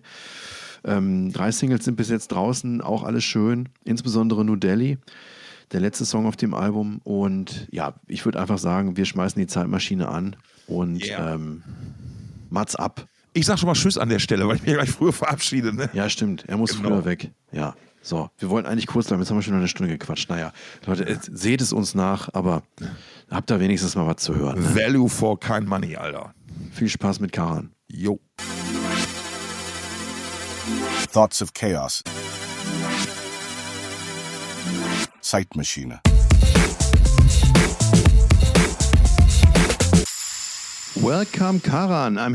We are happy to welcome you to Thoughts of Chaos. No, I'm not happy. No, you're not. No, yes, I am. Yes, I am, of course. We've got Karan von Bloodywood with us. Hi, Karan. How are you? Hey, Karan. Hi, I'm good. Thank you so much for having me here. I guess it's exciting times at the Bloodywood camp right now. But let's start with our personal connection. We already know each other. And we don't want to pretend that or at least I would be neutral. I'm not, because I know you and I love the band and all the other guys.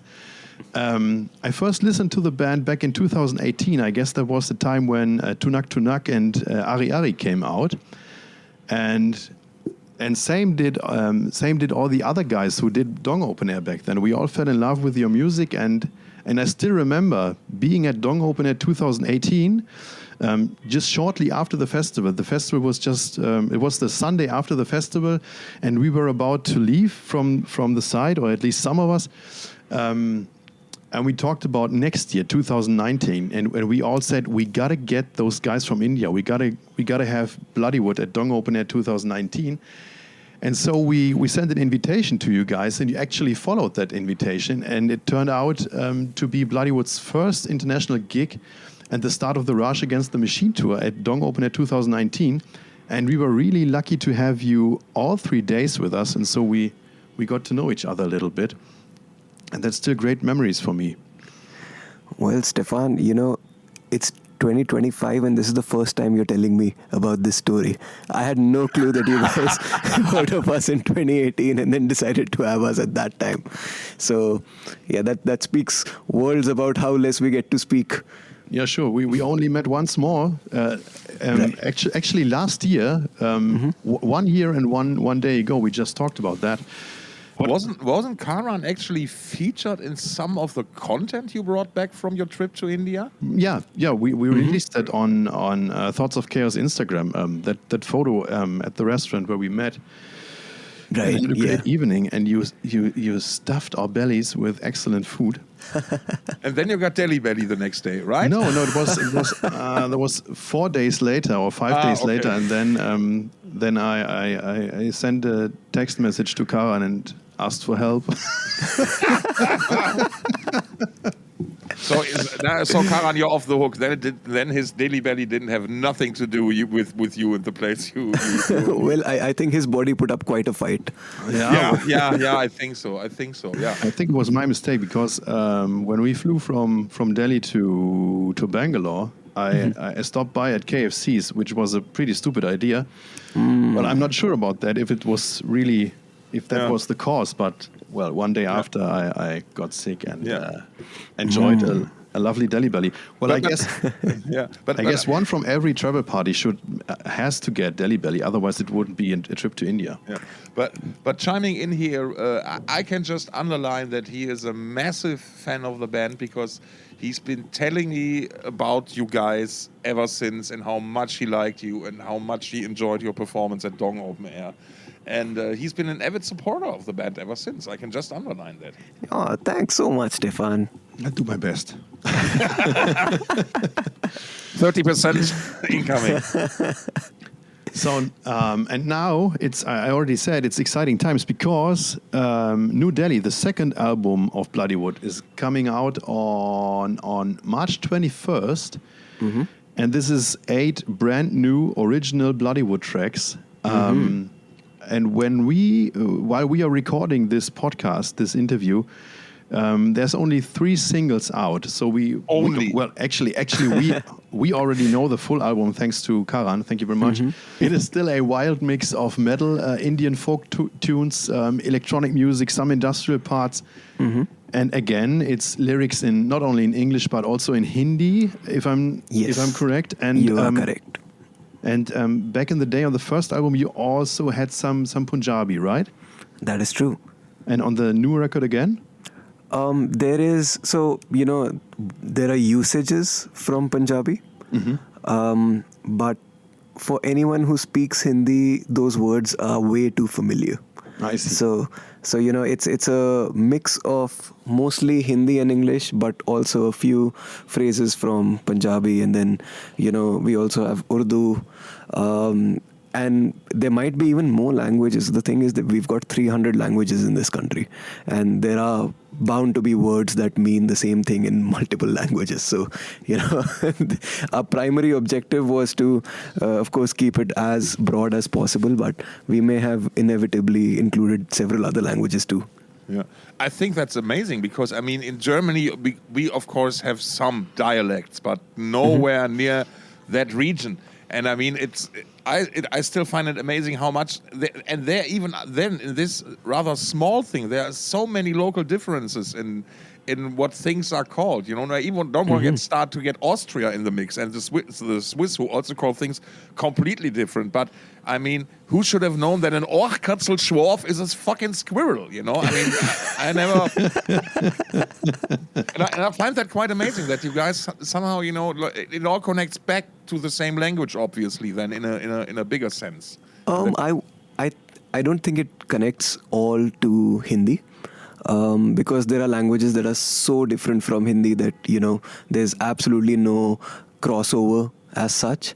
But I can understand, your predicament too about the language changing so much by just a cross of the border when it comes to Europe. Yeah. So for us, it's once we cross a city, the language changes. So it's kind of the same boat. Yeah, I get this. I mean, of course, from the European points of view, in India is a faraway country. Not too many Europeans have been there, so we have different perceptions. Maybe lots of them are very, very cliche, obviously. But then again, you guys don't seem to mind writing these, because I remember Jayant being asked about the new record, and he called it a metal tikka masala.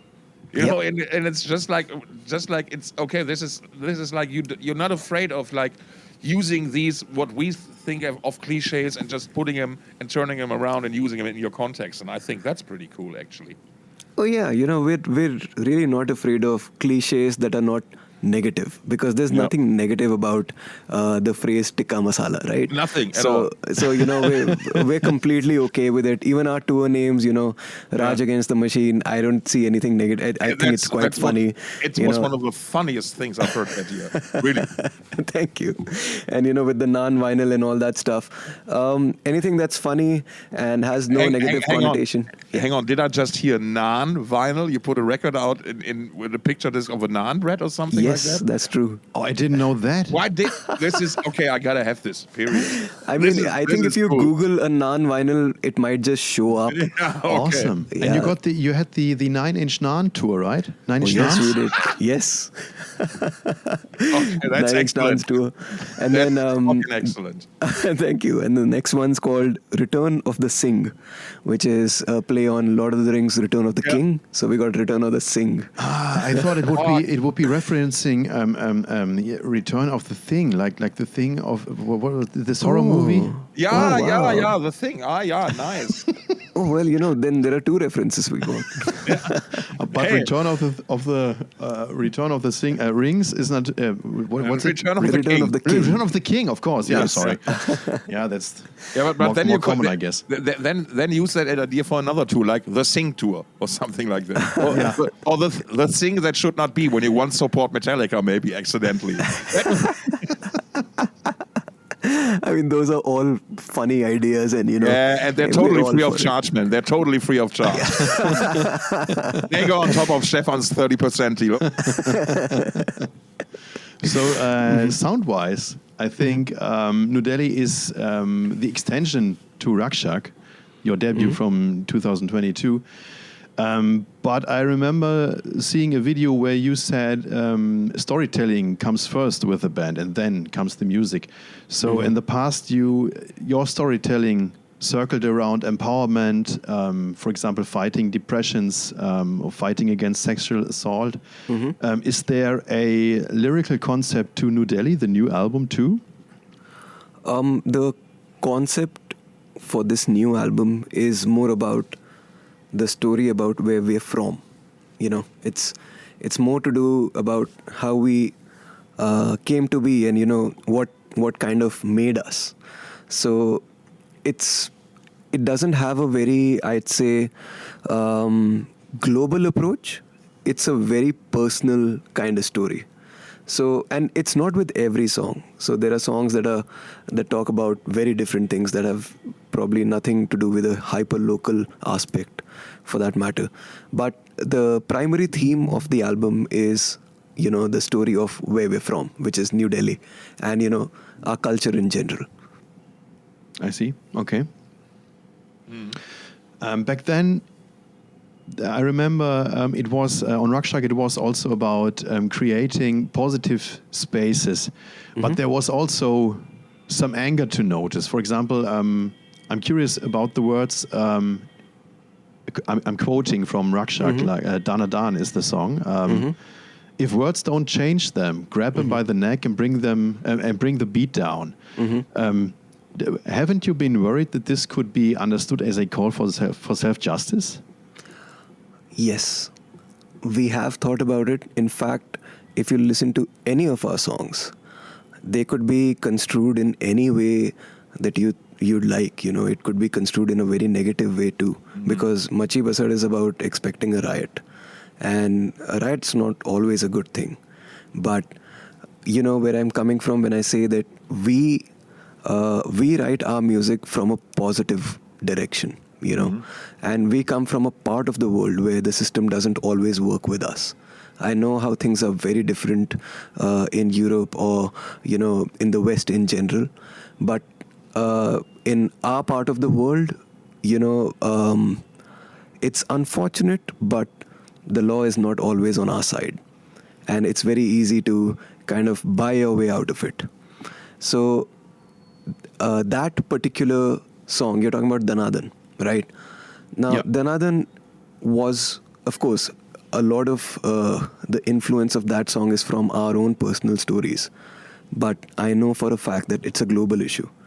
And even when it comes to, the law not being perfect, the law not being, the be-all, end-all, you don't always get justice. Absolutely. Sometimes I do feel that you have to take matter in your own hands to not serve justice, but just to preserve yourself and to protect your loved ones. It just has to be done. There are times when that's the only difference between life and death or someone else's life and death.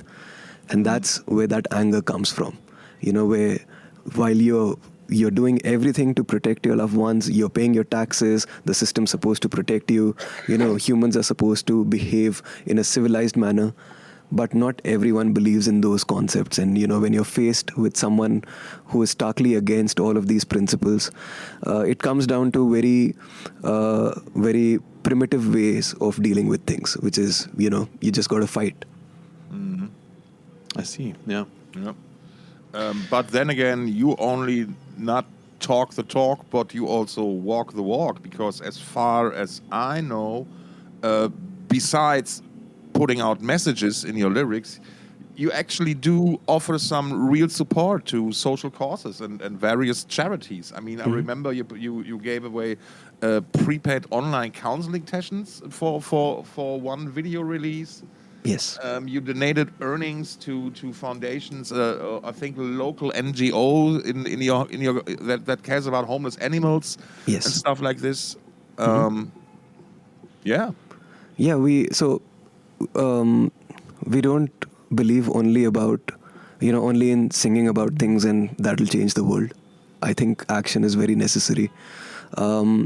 We still do those, but we don't post about it. It's become one of those things that, for example, very recently we got 100 kennels made in a local NGO for homeless animals. And, it's just, we've come to a point where, or I think it's just me, I've come to a point where I don't really want to post about it on social media. Because, it's just better to do things. And so there's a saying in Hindi that says, what was it? Okay, I'm forgetting. Give me a second.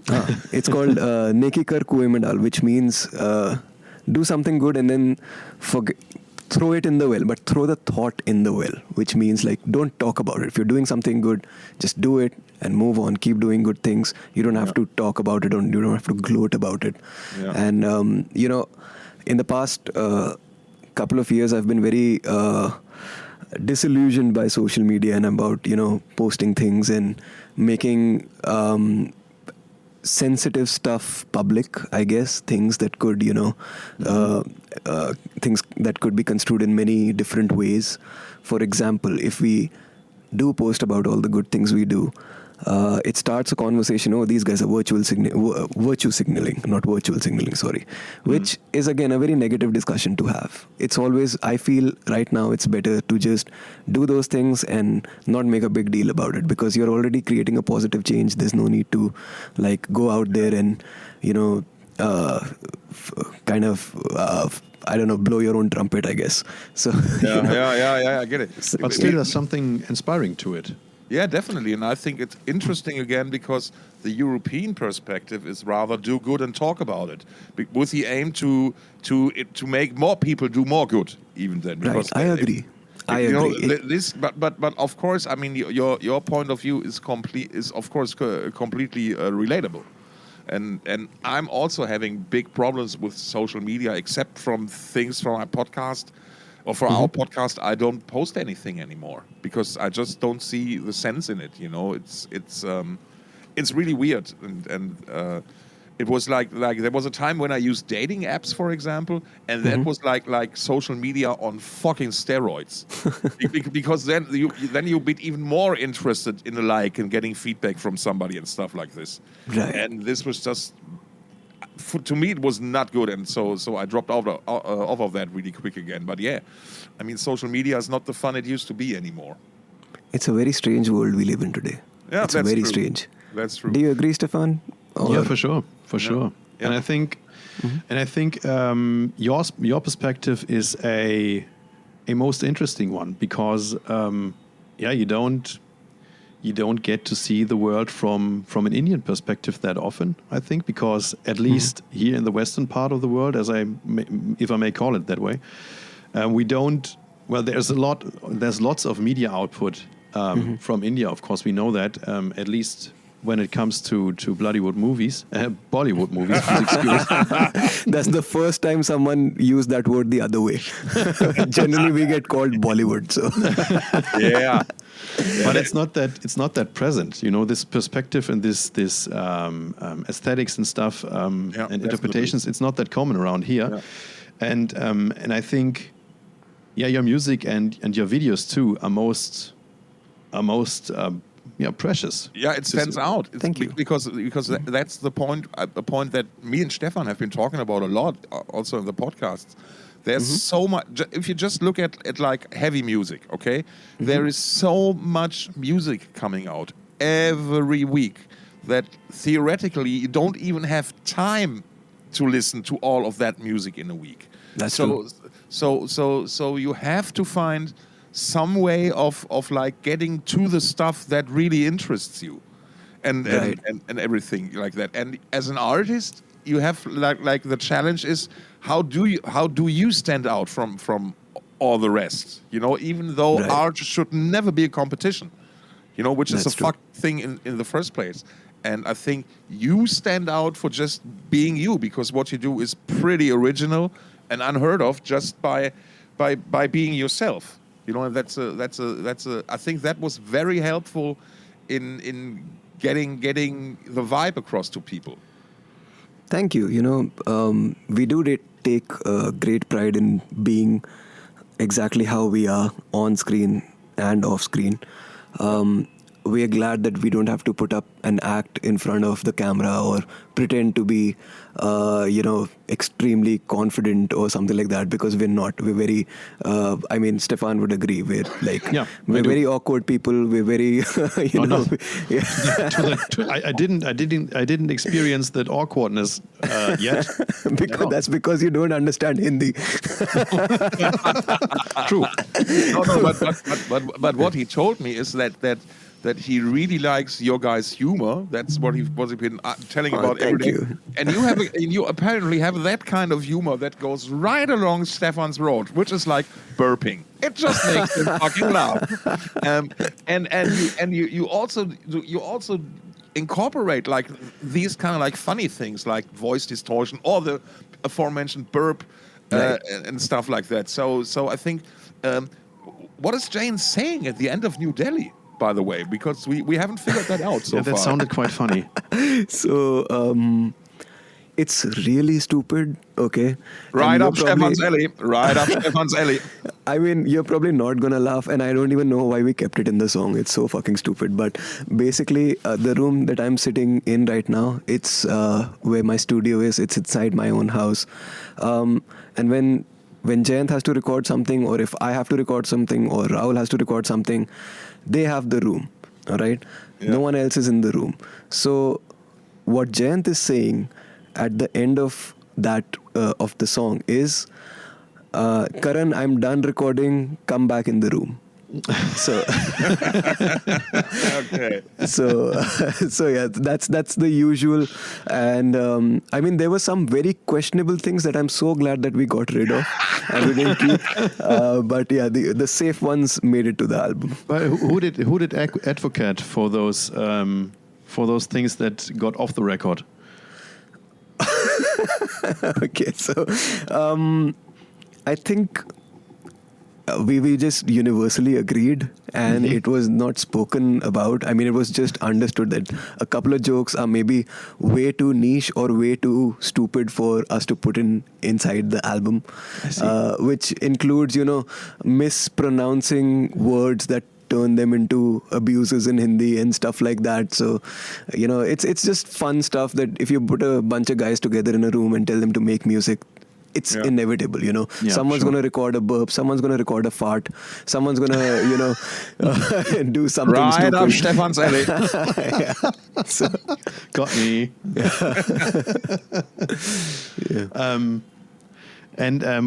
There's a voice that I didn't recognize at the beginning of the song Kismat. Is that some of you guys or is it somebody else? That's Jayant. Ah, okay. Yes. So the surprising thing about Jayant's voice is the moment he dials in his 100% folky voice, the folk voice, okay, people have a hard time recognizing who this person is. So they often wonder, was there a third singer? But it's not true because, we've not really explored Jayant's completely clean voice. We always keep it slightly harsh or at least having a lot of heat when he's singing clean. But when he's singing absolutely clean, it's kind of unrecognizable for people who haven't heard him in that way. Interesting.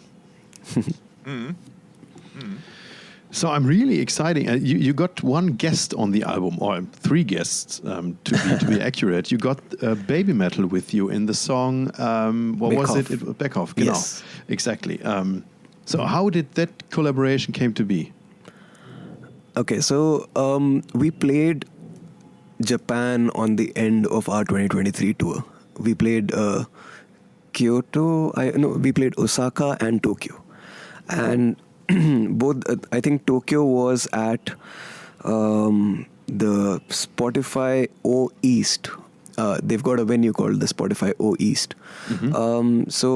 And it was a sold out show, and a couple of days before the show, the promoter texted me saying that, hey, Baby Metal Zone is going to come and watch your show. And I was like, wow, that's cool, because, there are a couple of Baby Metal songs that I used to play on repeat for a good half a decade of my life. So I was very excited about that.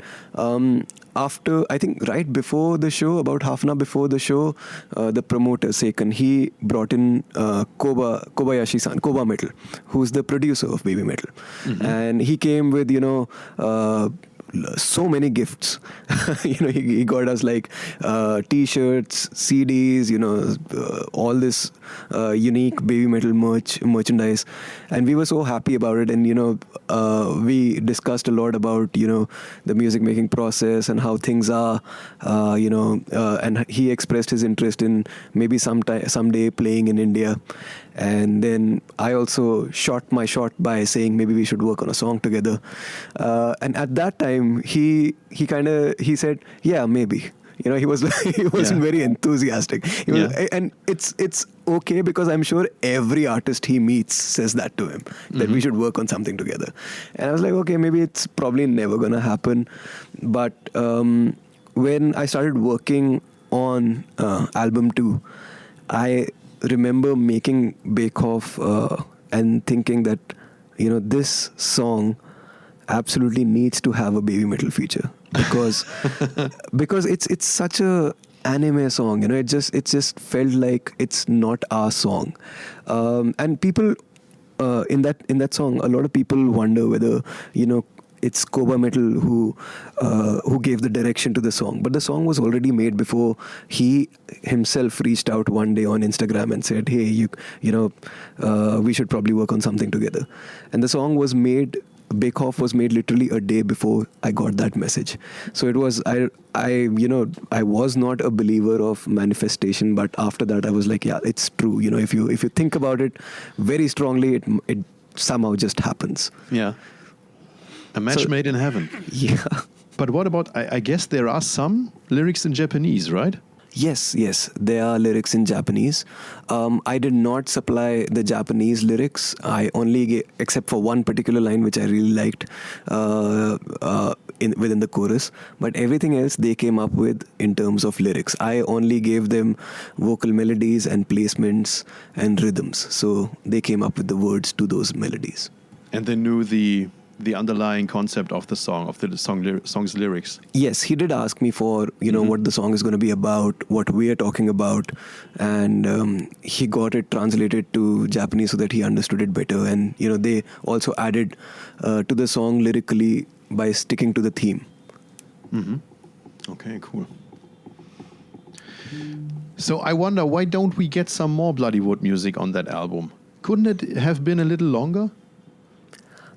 Always demands, Stephan. You always so demanding. Yeah, I'm so demanding. I'm sorry. That's my naivety. That's my naivety. That's a true fan. He always wants more. So here's the thing. Double album, triple record. No, well, actually, I don't need double albums like the last one from the not the Foo Fighters, Red Hot Chili Peppers. Okay, I get it. I get your reference there. But so the thing is that Rakshak came out in 2022, right? And I'm sure both of you are familiar with how fast the industry demands an album out of you. Yeah, not only the industry, me too. I know. I feel that, Stephan, you are very spoilt in terms of, getting the amount of music that you'd like to hear. Yeah, sure. But this is the fastest we could work at, because, hear me out, okay? We got back from tour after tour after tour after releasing Rakshak in July of 2023. This album was ready from my side, like the mixing and the mastering was done somewhere in September 2024. Mm-hmm. All right. So to come up with songs that we are satisfied with, and that we want to talk about and represent, and the thing is, our songwriting process is very long. It's very, very, very long. If you know about this, I work very individually. I come up with the instrumental, and then the guys come in and put in the vocals. Mm-hmm. So getting to the part where we're done with the instrumental itself is about 100 drafts for one song. So it's a very long process, and we have to think about many things. So considering that, it was 8 songs within a year. For a band that doesn't work with an external producer, I don't think that's a bad number. I think with how much we're able to do on our own, because we have to shoot our own videos too, and edit them and release them and all of those things. It was a lot of work, man. It was insane, and I honestly haven't slept a full 8 hours in many months. So, from us, you're going to get 8 songs at max, all right, within this time frame. Maybe next time it's going to get easier. But and because this time the tours we'll do, hopefully we'll have a bus and I can write while I'm on the road. But yeah, it's a very demanding industry to be in. Yeah, to be honest, I just asked that to annoy you. I was pretty aware of your schedule, and I saw you touring out there. Well, I didn't see you in person, but I followed you on your social channels, and you did a lot. You've been to the US. You had a festival tour in Europe, and I don't know what else.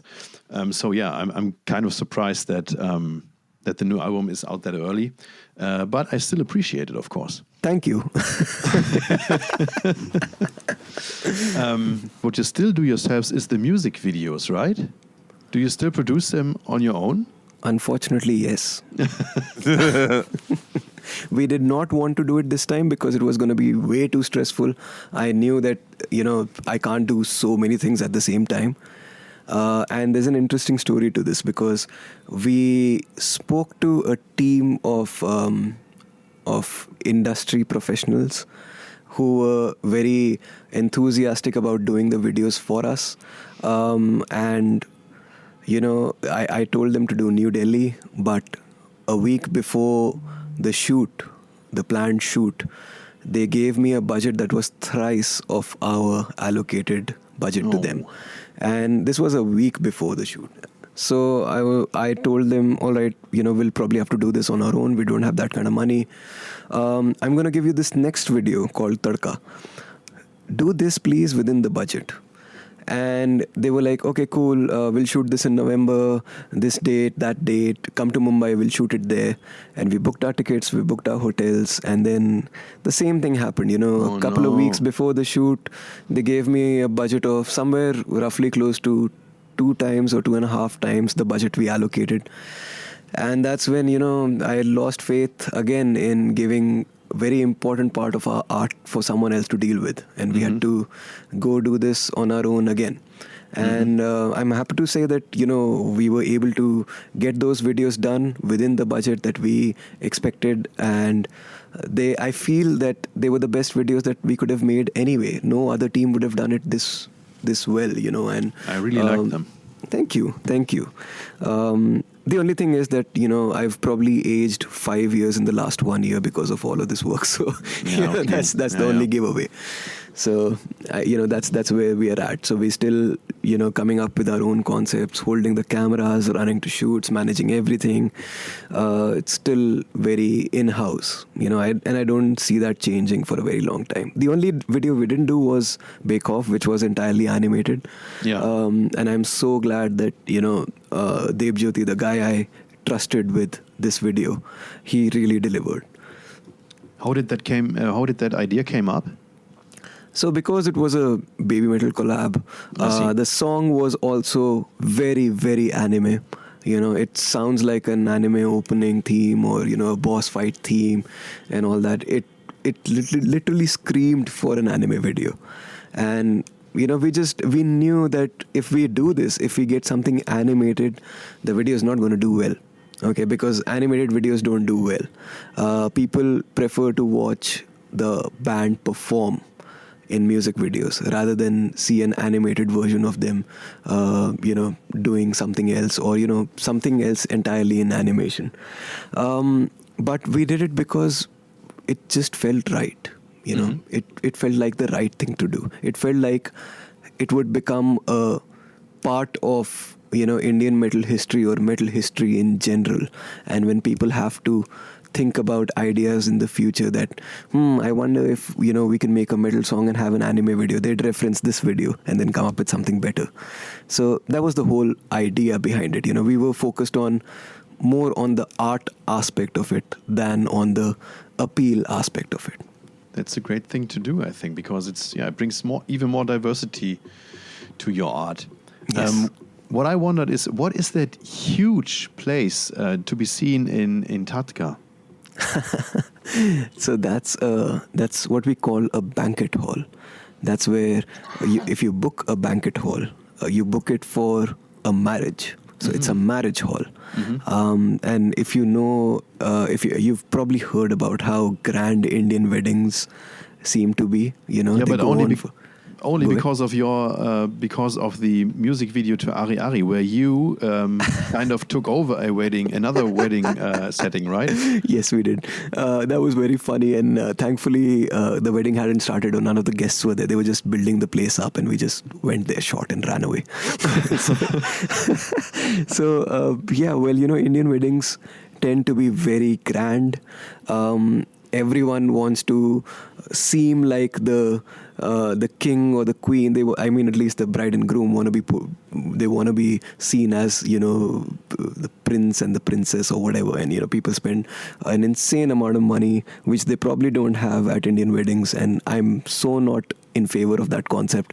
But the good thing is there are so many of these large banquet halls that seem like they're from some Roman time or some weird place in history, and they're very easily accessible. And it's surprising how no other band from India at least has used a banquet hall to shoot a music video, because it's literally made for music videos. If you look at it, it's so big, the lighting's perfect, they've got great architecture, they've got great colors, and it made for the perfect setting for this particular video.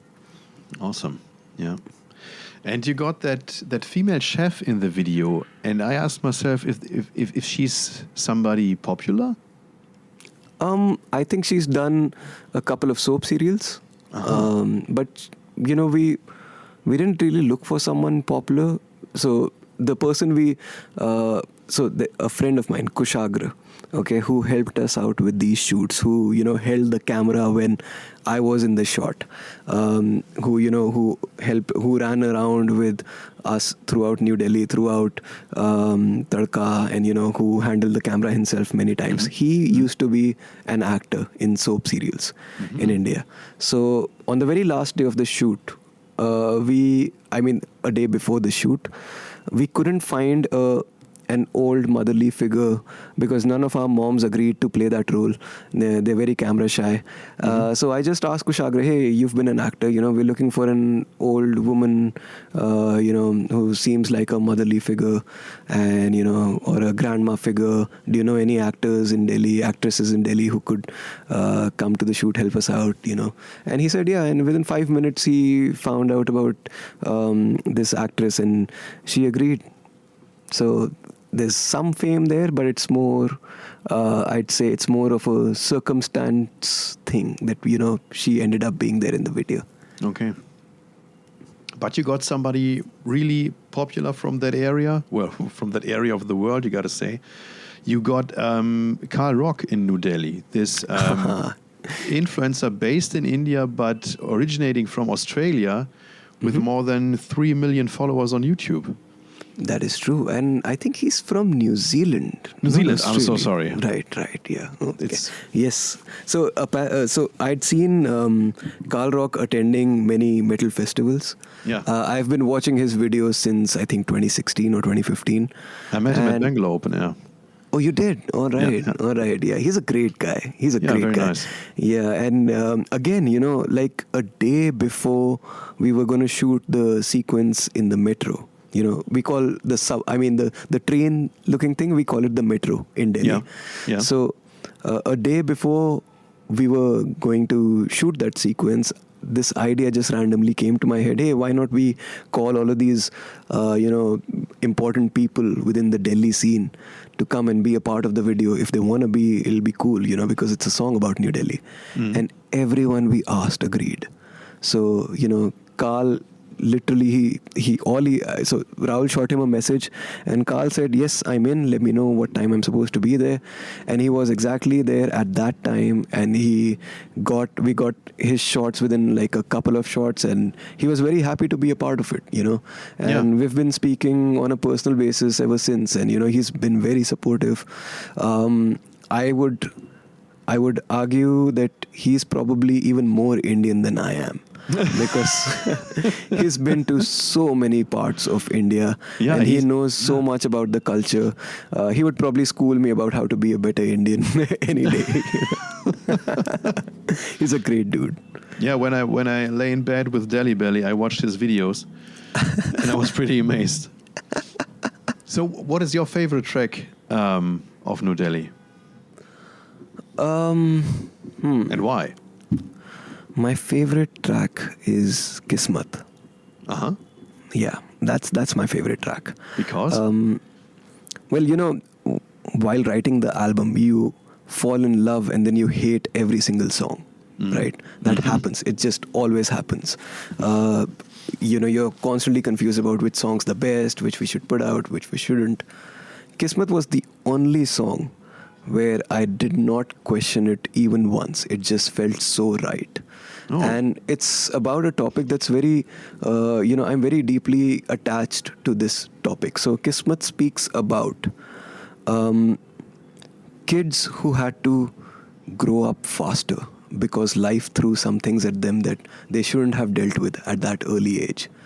So it's a very, if you really dive into the lyrics, it speaks about a lot of these things. It speaks about how certain kids, they don't have the childhood that a child should have. They kind of maybe sometimes have to start earning much earlier. Sometimes they have to play the parental role, at a very early age. And I feel that almost everyone I know has had to grow up faster. We just live in a very weird time.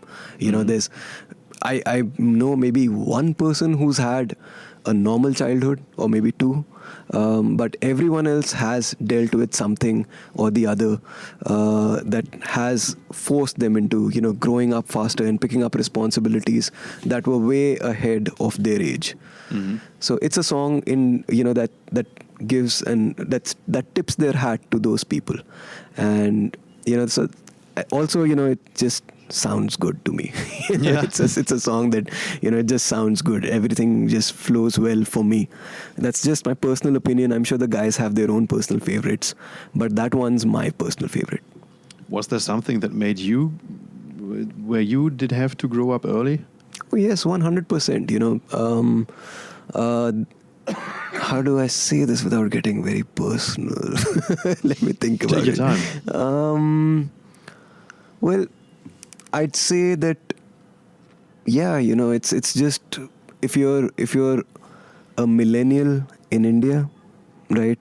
You're probably born into a house that's kind of that's very conservative, but also not very supportive of what you do, right? And I did not have a lot of support at home when I was trying to do something, in the lines of music. So when I used to play in bands and stuff, my parents would hate it. They'd tell me to, focus on my studies and all of that stuff. And, I've not had the best childhood because we've moved around a lot. My parents were living separately because of their jobs. And, there were a lot of things going on that, that they're kind of too personal to talk about on a podcast. Yeah. But you get the picture, right? So I just had to, I'd say, move out faster. I had to, get a job that I didn't like and do it because, that's what was needed at that time. And man, a lot of things. Like I don't know how to frame this correctly, but I think I probably did not experience a teenage. I went straight from 10 to 20. You get me? From the age of 10, I went straight to 20. That's what I feel. So, but the good thing is that right now I can get to live the that age that I skipped from 10 to 20 because I do music for a living. For some reason people turn up at our shows. I get to travel the world, and it's all, I guess it all paid out. It all worked out for the better. Very good. I'm glad it did. I am more glad that it did. I hated my job. What did you do? I was a corporate lawyer. Oh wow! Yeah. So you studied law? Oh fuck! We gotta watch what we're saying, man. Why didn't you tell me that? No. No. So I worked for Clifford Chance for 2 years. I have a degree in law and a degree in commerce. So Clifford Chance for 2 years, and then I jumped the boat and started playing guitar for the internet. And ruined your life. Tell me about it. Yeah. So this maybe we can finish off this topic of the new record, because it's the first release on a bigger label. This time it's Fearless record, which made you like label mates, which fan favorites such as Ice Nine Kills and August Burns Red. Things are going upwards right now, right? Does it mean you also do you have now a better infrastructure to rely on in terms of connections and everything? Do you even maybe are in contact with the bigger managements or something like that? I'd beg to differ. So okay. I think from my experience, signing to a label has only added to the number of things we have to do. But that's not a bad thing. That's not a bad thing, because these were things that we were not doing earlier, which we should have been doing. So, I think that the plus side is that we don't have to worry about, stuff like reaching out to radio stations or, to publications. And Fearless does an excellent job at all of those things, including playlisting.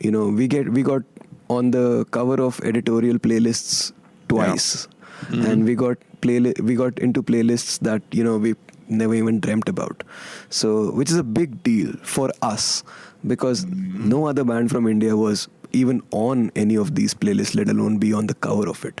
So, even though, yes, Spotify is a broken system and streaming is bad, I agree, we're all slaves to the machine, but sometimes it's just kind of cool to, look at your own face staring back at you from the Spotify app. So, Yeah, sure.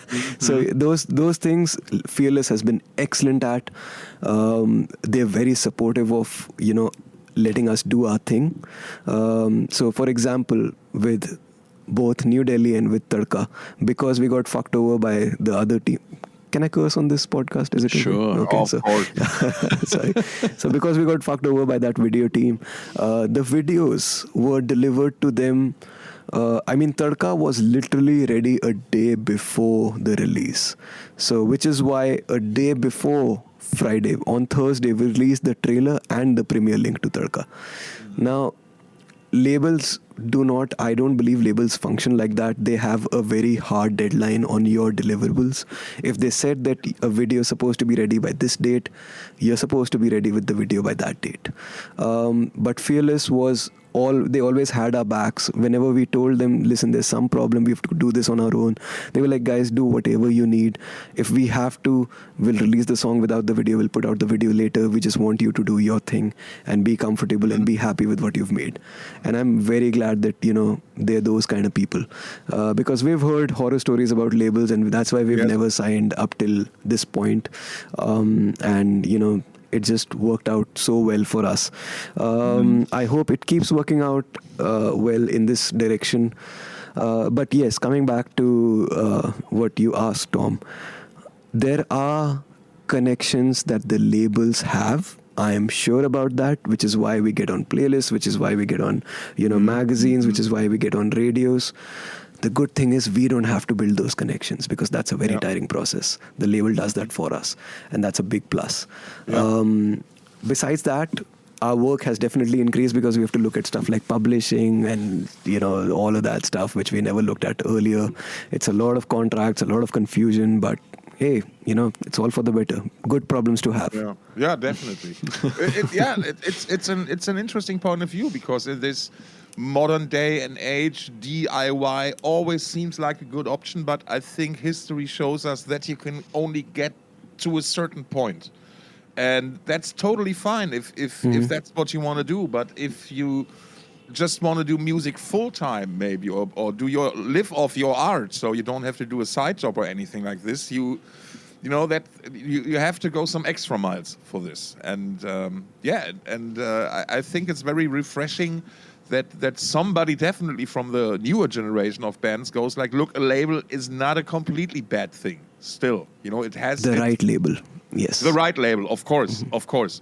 But yes, it has its advantages, and it's a good thing for both sides. So that's very interesting. Absolutely.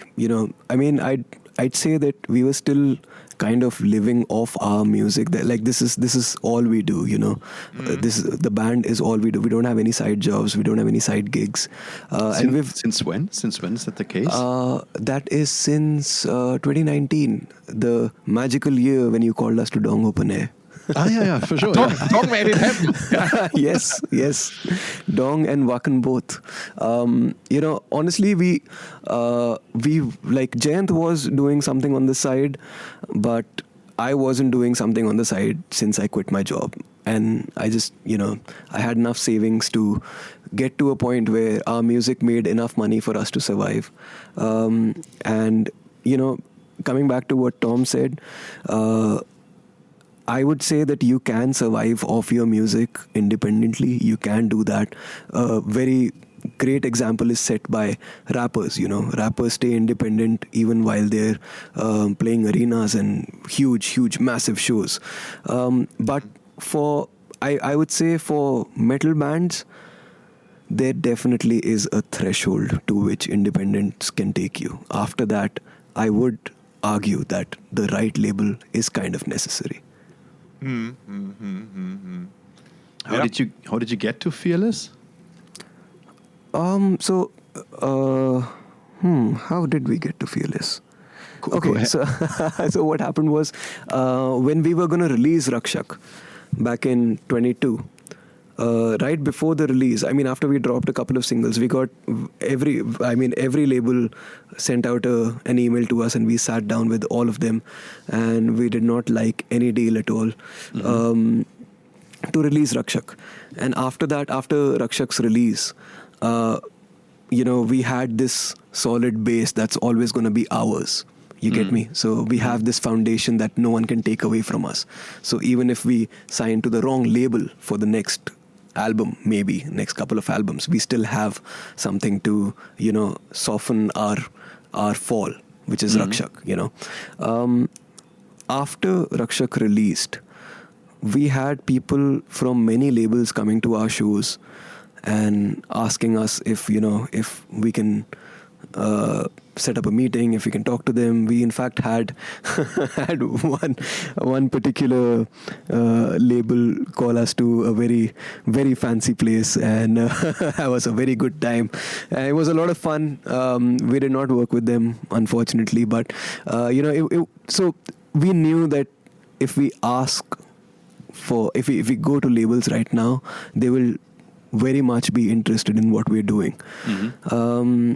So our manager, Rob McDermott, he suggested that for what we do, which is a very DIY, very independent way of working, Fearless might be the best option. This was after he had set up meetings with all these labels, and the vibe we got from Fearless was that they were very pro pro DIY. They were very pro artist. They were very pro developing the artist than milking them or something else. So it was, Rob did set up the meeting, and everything went very smoothly after that. Cool. So I guess there wouldn't have been an alternative from India, right? Or is there an industry which would have been capable of doing the job, getting a metal band out there? Absolutely not. Okay. There is no label in India that functions in a way a label should. And I will die on this hill, because the labels of India are so weird, okay? And the management and the agency and the live shows, everything is so different.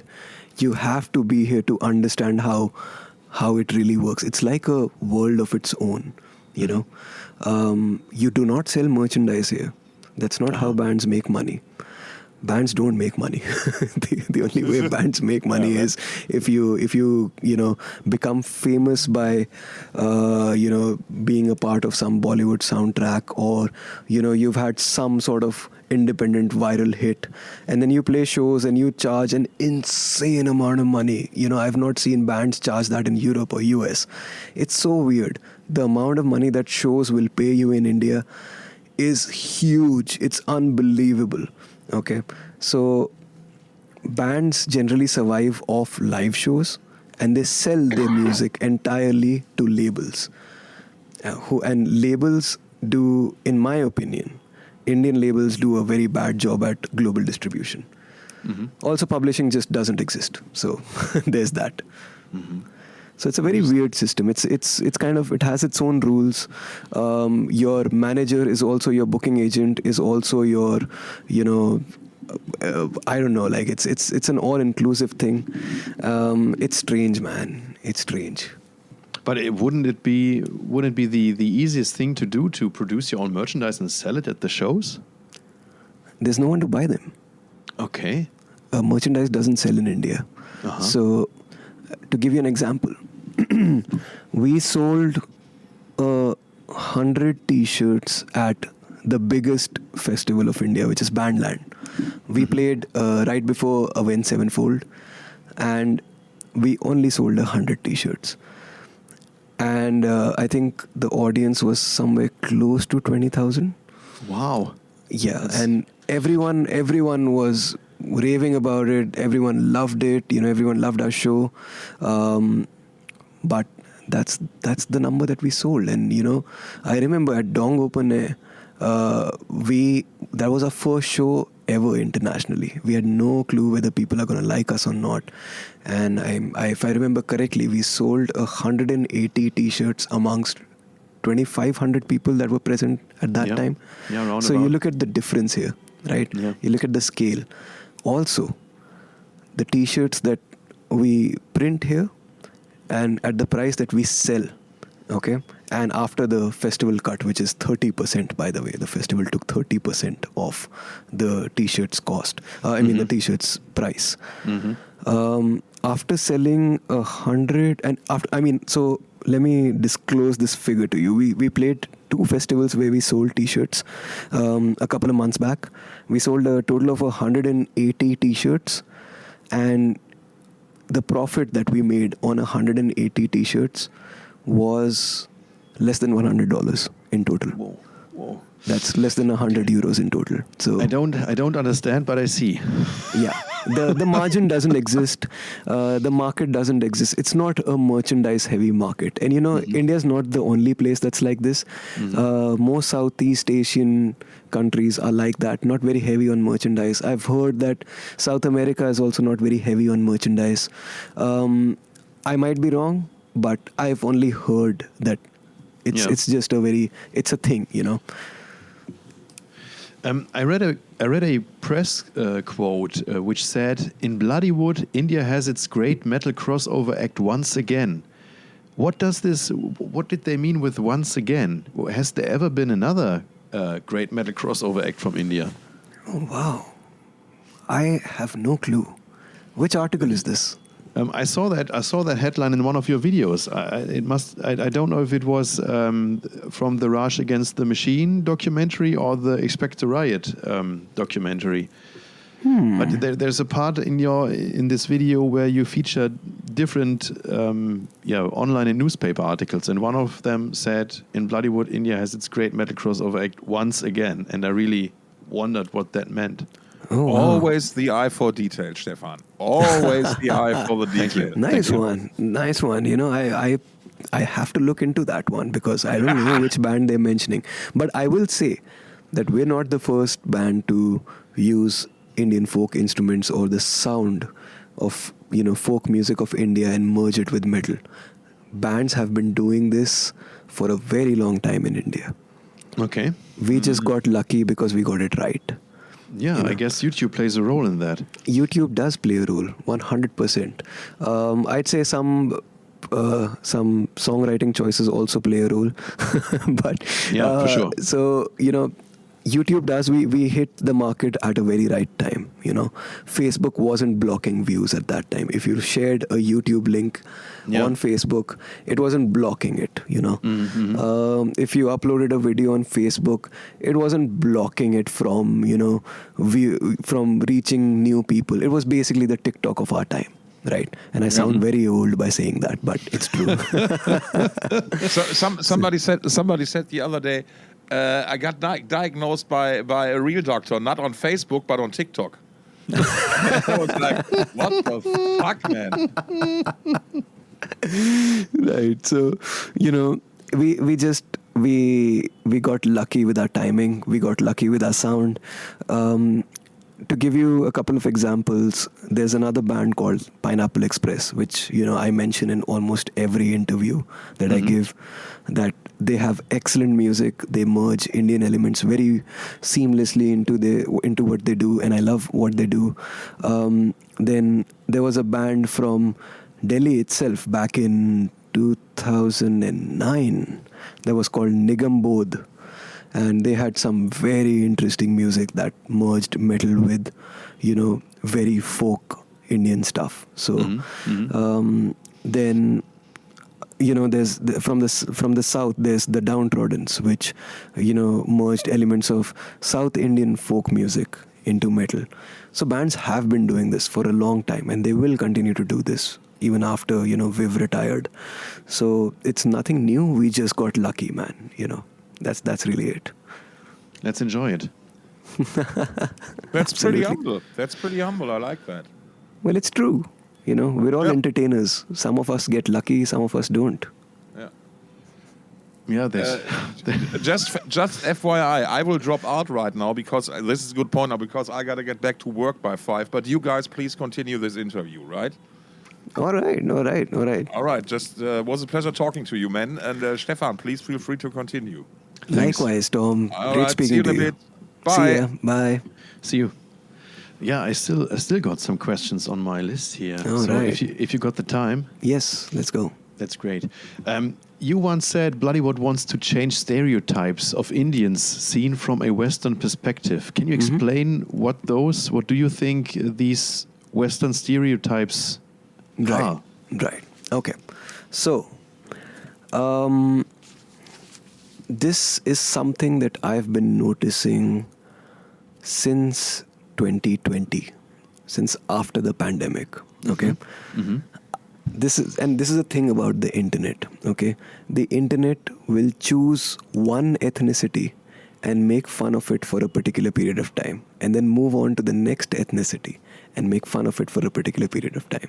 It's like a cycle. And right now, we're the targets, okay?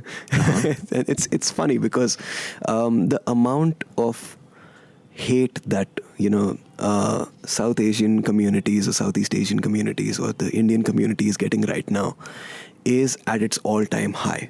I don't know whether you noticed this in Europe because I'm not familiar with how it is in Europe right now, but I'm noticing this a lot in the US and in the UK.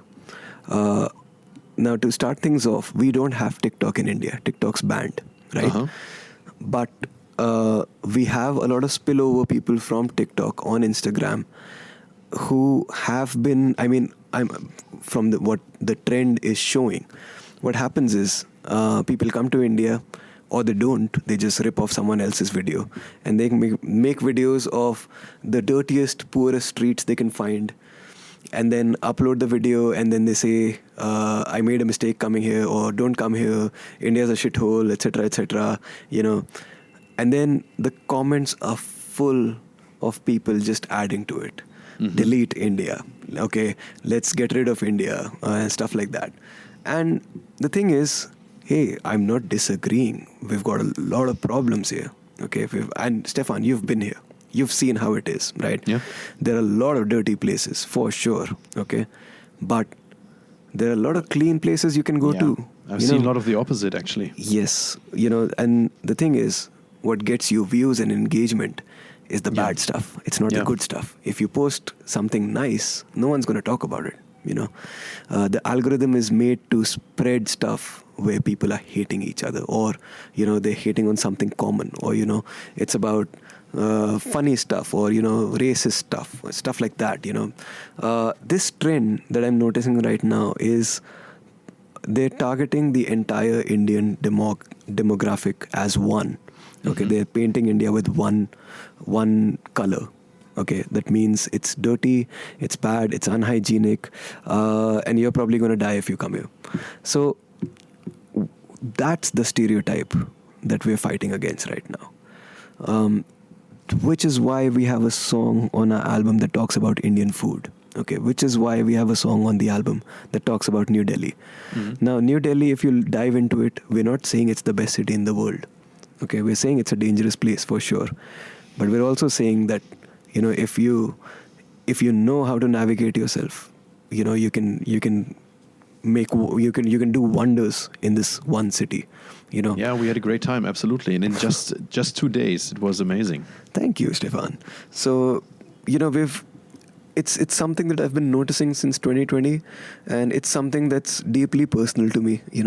I know we're a country that has many problems, but I also know that we're a country of very, very hospitable people and people with very good intentions too. Absolutely. And I'd like that to be more represented, and or at least I'd like us to be one of the voices that talk reason instead of just blatantly firing off in the other direction. Yeah, and I think you do a pretty good job with that, because actually you inspired me to go to India. Oh, really? Well, yeah, Wow. it was Salman who invited us to Bangalore Open Air. Salman, an Indian colleague at Wacken Open Air, who moved from India. He used to live in Bangalore. Yes. And he moved to Wacken, actually. So he's a colleague since about 3 years, 2.5 years. And he said, you gotta come to Bangalore Open Air. And let's have a good time. And my first thought was, yes, let's go to Bangalore Open Air and add New Delhi to the trip. And let's try to see Bloodywood. And then I noticed that Taj Mahal is close by to New Delhi. So we added that to the list too. And we went... After Bangalore, we went with Salman to Goa. Right. And on the way back to Europe, we had an evening in Mumbai. So we saw at least a few places. And it was all amazing. And since we met in 2019, and since it was the combination of meeting you and seeing the music video to Ari before, that I thought, if I get the chance to go to India, I will do that. And it was especially the pictures you showed in Ari in the music video. Well, Stephan, I'm so glad that you came with an open mind, and you experienced both the positives and the negatives that this country has, and you were able to have a more informed idea of the place. And I'm very glad that we could be of any assistance to that. Yeah, and I enjoyed your assistance pretty much. And I didn't see much negativity. Well, I really was surprised by the smog. I never experienced smog in that way. Right.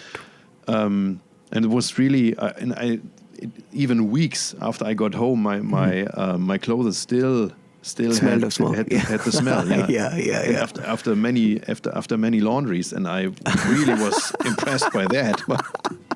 But still, we had a pretty let's say guided experience, because we had a tourist guy, we had a driver, we met you guys who were around with Salman. So we saw all the good places that locals would recommend. Yes. Not all of them, but some of them. Right. And but that's what I love about traveling, and it doesn't matter if I go to Canada or Sweden or Turkey or India. Right. It's always best when you get input from locals. 100%. Yes. And of course, the Delhi belly was a negative thing, but I think that could have happened anywhere in the world where the germs are not. where I'm not as adopted to the germs. Yes, that is very true. Because, we get diarrhea every time we go on tour.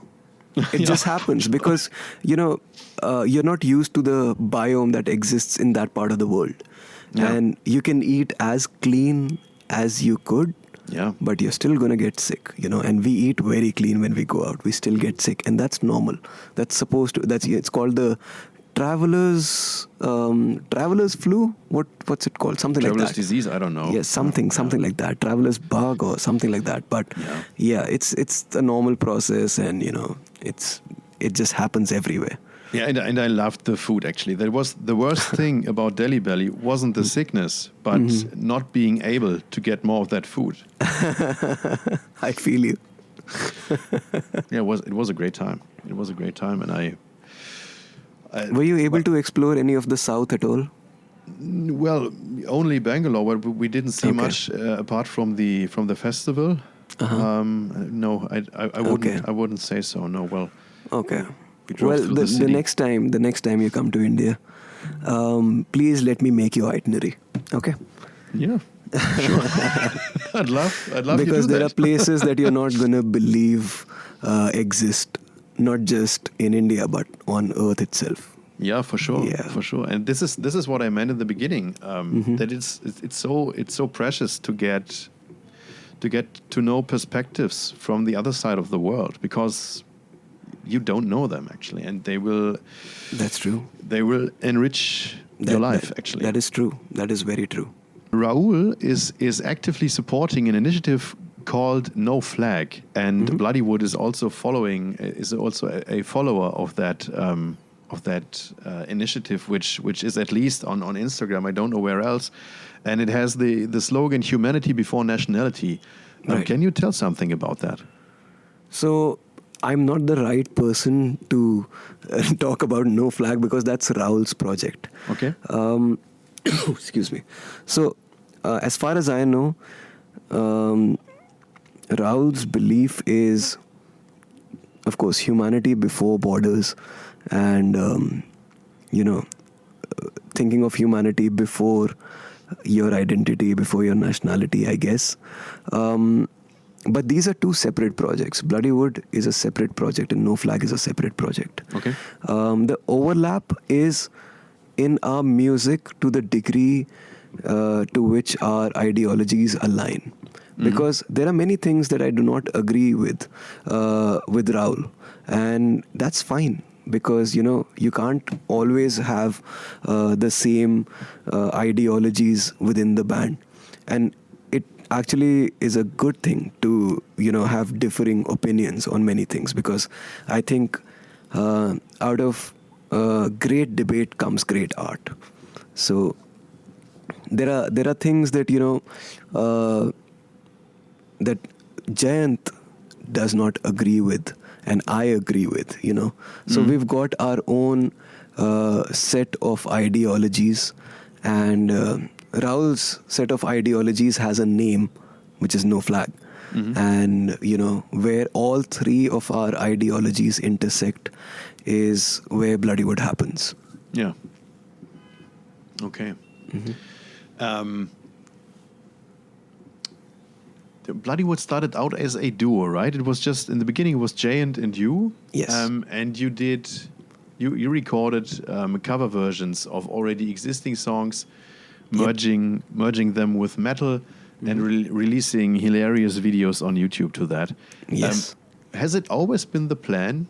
Has it really been the plan from the beginning to use those covers as a decoy to build an audience? Oh, you hit the nail on the head with that one. That has always been the plan. So when we started doing these covers, if you had heard any of them, you would know that those were very weird covers. They were very, very far away from the originals. And what we were doing was we were using the covers as bait to test sounds, to test what sticks, because everyone's heard those songs. But we wanted to know what people are talking about when they hear this particular thing, which they're expecting it to be a very generic, normal metal cover of a pop song, which, 1,000 artists do. But if you if you went to our cover and you can't understand what's happening because it's nothing like the song, but there's something unique to it, and you leave a comment saying that, okay, this is nothing like the original, but I like this thing that they put in. What we did was we would just, we kept a very close eye on what people were talking about, what feedback we were getting. And this whole thing was a plan to find a sound that sticks the most. And guess when that happened? That happened when we put in our own roots into the music. Instead of trying to make a deathcore version of a song or a metalcore version of a song or, something or the other. The moment we started putting in our own roots, stuff that we've been listening to since we were born, that's when things suddenly exploded. And that's when we got our taste of virality, and that was basically the womb in which Bloodywood was born. You really got support, unexpected support by a Bollywood actress who posted one of your videos on her social media channels.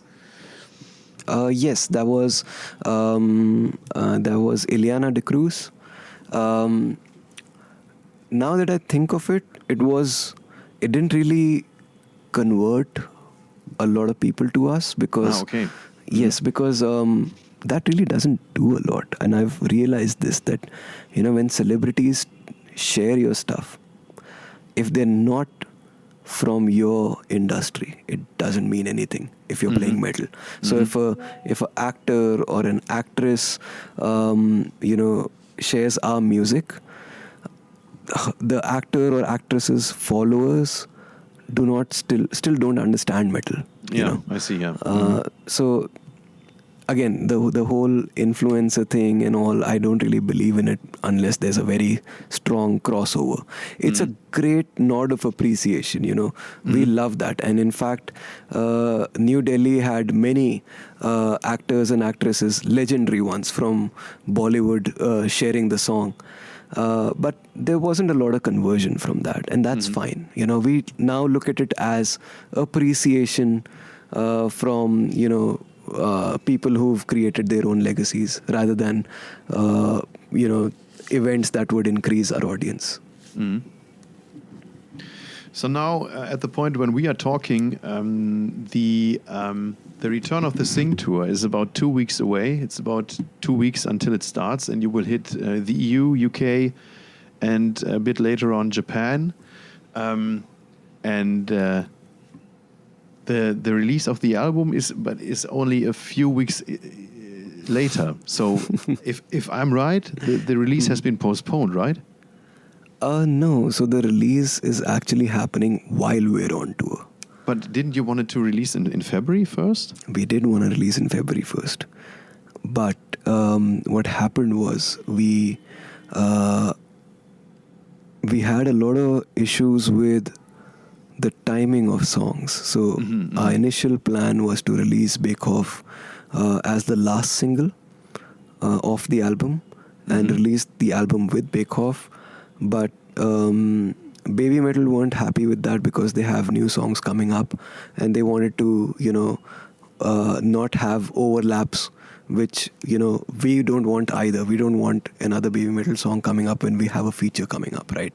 Yeah. So we had to move those things around, and that caused a lot of confusion as to, okay, now Bake Off has to release early, so we got to start that production. So where does Tadka go? Where does New Delhi go? And initially we weren't even going to go with Tadka. We were going to go with another song called Halla Bol, which is the first song of the single. It's great. Of the album. Oh, thank you. So so everything went into disarray, and then finally we understood that the best way to do this would be to release the album in March because we did not submit our things on time, submit at least the dates and the plan on time for the vinyls to catch up. That's the earliest that we can have a release where everything will be released together and it won't be a mess like last time. So I believe the album's going to come out on the 21st of March, and on the 22nd we play our first UK show. So on the 22nd, a lot of people are going to get their hands very like hands-on, physical, much earlier than a lot of other people. I see. Yeah, So, cool. so that's going to be fun. Yeah. Yeah, great. So how big is the anticipation for that tour? Stephan, if I can be honest, I'm just tired, man. Oh, no. I just need a break. Okay. I used to be so excited about tours, and I know that I'm gonna sound like a spoiled brat, but right now all I feel is exhausted, dude. I can yeah, imagine. it's just been on for me since Rakshak released. We went to the US twice. We went to Europe like 3 times. We did 5 festival runs in total throughout the world. And then as soon as that was over, I started working on New Delhi, the next album. And as soon as the album was done, I started working on the music videos. And now that the music videos are over, we have to go on tour. So it's been about 5 years of non-stop being at it for me. So I'm hoping that this tour is going to be great. The numbers look great. It's probably going to be a sold out tour. And I'm hoping that this tour is going to recharge me, both creatively and mentally. I'm not looking at it as work. I'm kind of looking at it as an opportunity to kind of unwind, Yeah, I keep my fingers crossed. Play shows and, get back at it, because we've got more music to write. We've got a lot of things to do. And, to keep up with the pace of the industry is quite a task, as you know. Yeah, I can imagine, yeah. And you bring some support bands with you. You got, at least in Germany, you got 3 support bands, which are Calva Louise, Yes. Demonic Resurrection from India, and, Calva Louise is from the UK. Demonic Resurrection is from India. I already know them because they played Wacken Open Air about 10 years ago. Yes. And there's another band from India called Midhaven. Yes. Did you pick all those bands? We picked... yes, we didn't pick Midhaven. Midhaven approached us. Midhaven is touring around that area at the same time, and they have some time to play the France shows. So they asked us, and we were like, yeah, for sure, just hop on and it'll be great, because this is something that we've always wanted to do. We've always wanted to take bands from here on tour with us, just so that so that they can also experience the scale of things to which bands can get to. Because I feel that bands within India are constantly told that you can't do it, you can't make it happen, it's never going to happen, quit, get a day job, do it on the side, I feel that it's a very sad state of affairs for bands. They have to fight their parents, they have to fight their family, they have to fight work, only to play to like a couple of people at a show that they prepared for very long. It's very discouraging, and we want to bring some hope into the scene so that more bands can come up with great music and break out, if I may, because I know for a fact that we've got excellent musicians. They just don't stick around long enough. They just don't see that one ray of hope, and it only takes one for them to actually dive into this full time and give it their all and make it happen. So right now it's only going to be Demonic for the European tour, but hopefully for all tours in the future, we will have someone from India. Yeah, cool. I like that approach, and I really keep my fingers crossed that they will find some new fans. I hope so too. And maybe did you ever think about getting funding from some kind of Indian tourism association? I mean, if you've heard Gaddar, you know that no government in India is ever going to support us with anything at all. So yeah, that's probably not going to happen. I see. Thanks a lot for taking the time. I really enjoyed talking to you again. And I'm looking forward to seeing you on the tour. And I'm excited for everything which is going to come from the Bloodywood camp. Likewise, Stephan, you had some really good questions. I wasn't expecting that. And you made me think many times. So, that doesn't happen often. But, this was a lot of fun. And, I do have a question for you, though. Yeah, please ask. Which song is your favorite from the album, now that you've heard all of it? The very first one, Halabol. Halabol. Okay. I liked it very much. Okay. I like the energy, and I recognized the riff from it because you presented it, I don't know, a year ago on Instagram. Yes. And I liked it from the first listening to it. All right. Okay. And what's one thing that you don't like about the album? Made you think. Well, actually, there's nothing particular or specific. You have to say one thing that you do not like about New Delhi. I had some spins, and I wouldn't remember anything which I didn't like. Oh, come on! To be honest, no, there's. You're being too nice. There has to be something.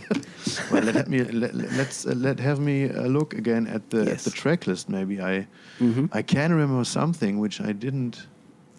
Well, I think maybe Bekhoff is the song which I like least. But it's not a bad song. Okay. And is it because it's a very generic metal song? I wouldn't say it's a generic metal song. Okay.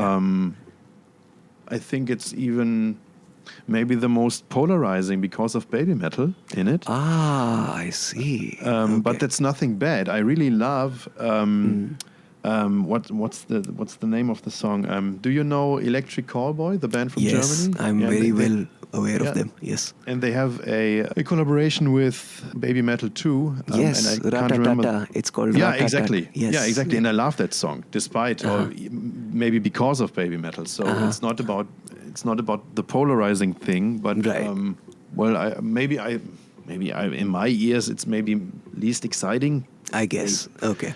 But that's cool, Stephan. You can be completely honest with me because, the amount of hate that we get, I'm immune to any sort of negativity. I'm literally looking for feedback right now. Well, yeah, but that's maybe crying on a high level, as we say in Germany.